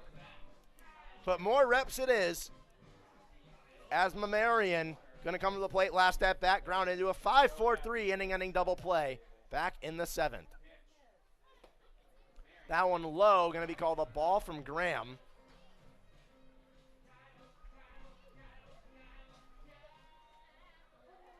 So it's a 1-0 count to Mamarian from Levi Graham. Here's the pitch. That one low and away, gets the call. It's a 1-1 count. Switch to the contest. Oh, you're so close. The Oahe Zap intern might walk away, but he's contemplating his life right now. That's not fun. 1-1 count. Here's the pitch. Swung on and it was missed, but the runner stayed put. It got away from Weston. It looked like it was tipped off, but no, that is say it just got away from him. Keegan's arguing that it was foul tip. Doesn't matter. The runners stay put. Go back to the eating contest. So close. Contemplating life as he finishes the nachos. Oh, he is going to throw up. That bucket is going to be filled by the time we go down there tonight. Please get in the bucket for the love of God. 1-2 count from Graham. That one's low. Mamarian checks his swing. It goes 2-2. Yeah, this throw up might happen right now. But for now, Levi Graham with a 2-2 count. Trying to get the first out. 3 outs from a win. Swing and a miss. He got him to go fishing. Levi Graham, a beautiful pitch in the dirt. A 2-2 pitch in the dirt gets him to go down swinging. Kyle Mamarian. Beer sales may be closed, but the beer batter finally struck out. Pinch hitter 94. We'll go back to the contest at the pinch hitter real quick for the Zap. It's Yukiguchi from Hiroshima, Japan. Has not got a hit yet this year. He's going to get some swings. Levi Graham now potentially 1 pitch away as that one misses low. Go back to eating contest. I don't know which contest is more important right now. Oh, he's so close, but I don't think he's going to get to it. There's a lot of food left and only 2 outs. Levi, that pitch fouled off the mask of Weston. That one hurt a little bit, but Weston's tough. He fights it off. It's a 1-1 count now. Tuguchi shaking his head no. I think he's going to tap out. We're going to have to interview this young man later. But my goodness, his head is down in defeat, and I'd have to say this is over. Sean, if you care, David Chase is no playing with your food. Oliver's playing right. David Chase in left field, Oliver Wilson in right field. So pitcher's getting some time in the field. That one low, going to be a 2-1 count. Nice defensive shakeup for the Squatch. He is now playing with his food. This is an interesting time. That one finds a zone. It's a 2-2 count. Levi looking for his second strikeout of the inning. 2-2 count from Graham. Here's the pitch. Checked his swing. He went.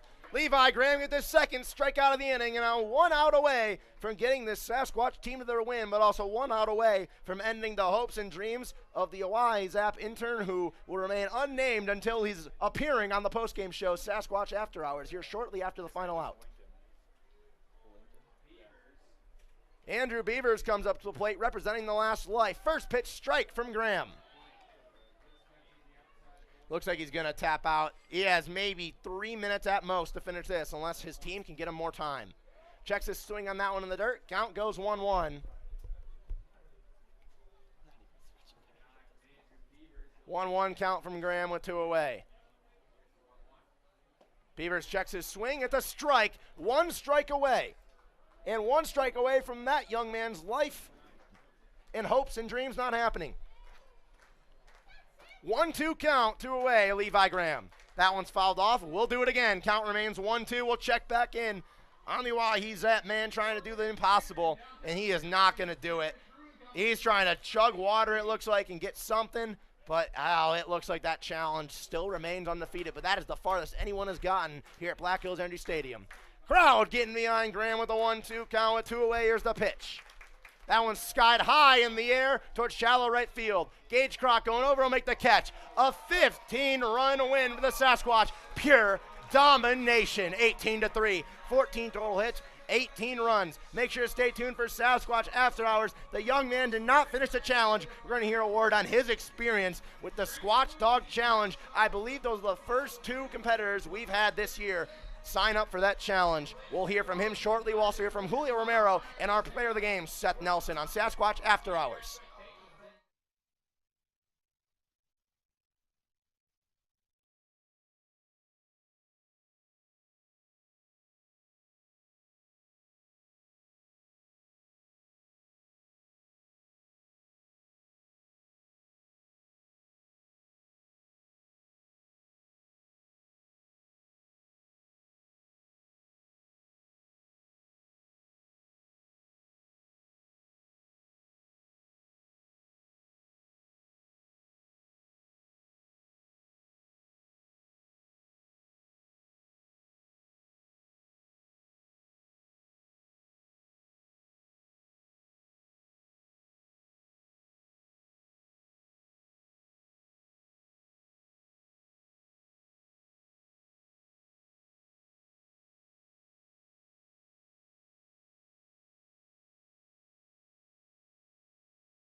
Sasquatch get a big win here in game 1 in the 3-game home set versus the Oahe Zap. I'm here starting pitcher and the pitcher who earned the win tonight, Julio Romero. Julio, 7 1/3 out there.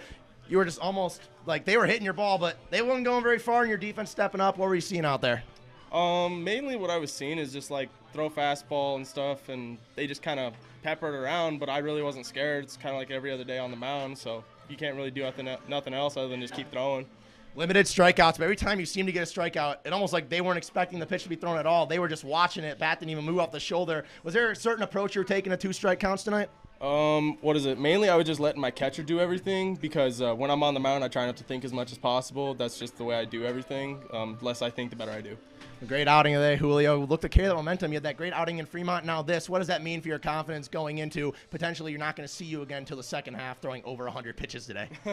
What is it? Confidence is way up here. I'm ready to go, man. Like I'm pumped. Thank you, Julio. Great game today. All right, Seth, get up here, buddy. Seth Nelson now joining me in the booth today. Seth, you had 3 singles today, a pair of RBIs. You're hitting the ball well, just kind of finding the holes in the defense. Walk me through your night at the plate. Just really relaxed, just trying to sit fastball and just make the adjustment. You know, they weren't really pounding anything too crazy, so, you know, it makes it a lot easier when you got a guy like this batting in front of you. So, yeah, it was a good night. Started slow. We talked about it after your first game in Dickinson. We went 3 for 4. Started 1 for 9 in the season, but since then, it's like the bat has erupted. Ever since then, it's woken up. I mean, have you changed anything going on, or is it just kind of you're getting used to the wood? You know, I think it was just being a little uncomfortable at first, just seeing pitches again. But, you know, Squatch family just had my back, and, you know, everyone's been supportive. So, ton of confidence all the way around, and just, you know, love to be out here in the ballpark. So, keeping it going. Does that put a certain kind of, you know, confidence in your mind, knowing that you're going to be been the DH for the last, 4 games? It seems like to put a little confidence in your mind now that head coach Jared Hunt has seen you hit the ball. He knows what you're capable of, and you think you're going to get more opportunities to line up later on in the season? Yeah, 100%. You know, I think it just comes down to experience and just getting repetitions repeatedly and, you know, just getting more and more bats. So just hoping to keep it rolling. Thank you, Seth. That was Seth Nelson. One more in the player of the game tonight here in Spearfish, South Dakota. You know him well. It's Bryson Hoyer, the center fielder. Bryson, it seemed like the first 2 innings, I mean, they just could not pitch to it all. That double down the line and then the home run that, honestly, I don't even know if it's landed yet out in left field. Walk me through your night at the plate, man.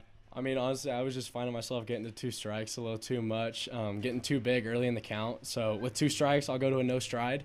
And I ended up hitting a double and a homer with no stride. So kind of went to that the rest of the night and been feeling really good. So trying to limit myself a little bit. And almost since then, it's like they didn't want to pitch to you. You got hit. You got walked. The bases loaded with 10 grand on the line. I mean, it's kind of like you struck some fear into the pitching staff of Oahe. I tried with the 10 grand. I took some daddy hacks. So, oh, well, maybe next time.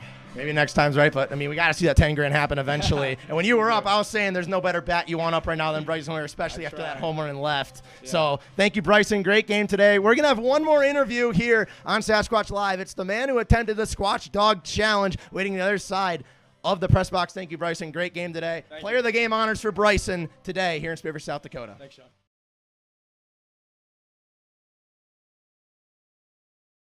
Attempted the Squatch Dog Challenge. Attempted is the key word. You were close. First off, I don't even know your name for sure yet. Tell the crowd. My name is Lincoln. How are you feeling after that Squatch Dog Challenge? Oh, man, it was really something. Will you be back to try it again? Absolutely not. Do you think you're going to have a fun night tonight after trying that? I mean, you were pretty close, right? Yeah. Well, okay, one last question. What advice do you have? I know you're struggling over there to, you know, keep everything in. What advice do you have to anyone who wants to try this challenge later on in the season or in further seasons going down the line? Don't. You heard it there from Lincoln. An Oahe Zap intern tried the Squatch Dog Challenge, and he was defeated, just like the Zap here in Spearfish today in Game 1. A 15-run Game 1 victory for the Sasquatch. You're looking to get some momentum going. They got 6 more games to finish up the first half, and then they go into second half action with a 6-game homestand here at Black Hills Energy Stadium. The Big Sticks for the first 3, and then the Hastings Sodbusters to finish off that 6 games. Second half will be here in less than a week, 6 days and no more than 3 hours here at Black Hills Energy Stadium. The Sasquatch Sasquatch need to win or get second. If the winner of the first half wins the second half, it is crunch time. It is meaningful baseball here in Spearfish, South Dakota, and gaining some turmoil here with a 15-run victory. See if they can keep it up. Once again, thank you for making us a part of your Tuesday night. I'm Sean Massa, the voice of the Squatch, and on behalf of me and the entire organization, thank you for tuning in, always supporting your Sasquatch through the ups and downs of Independence League baseball.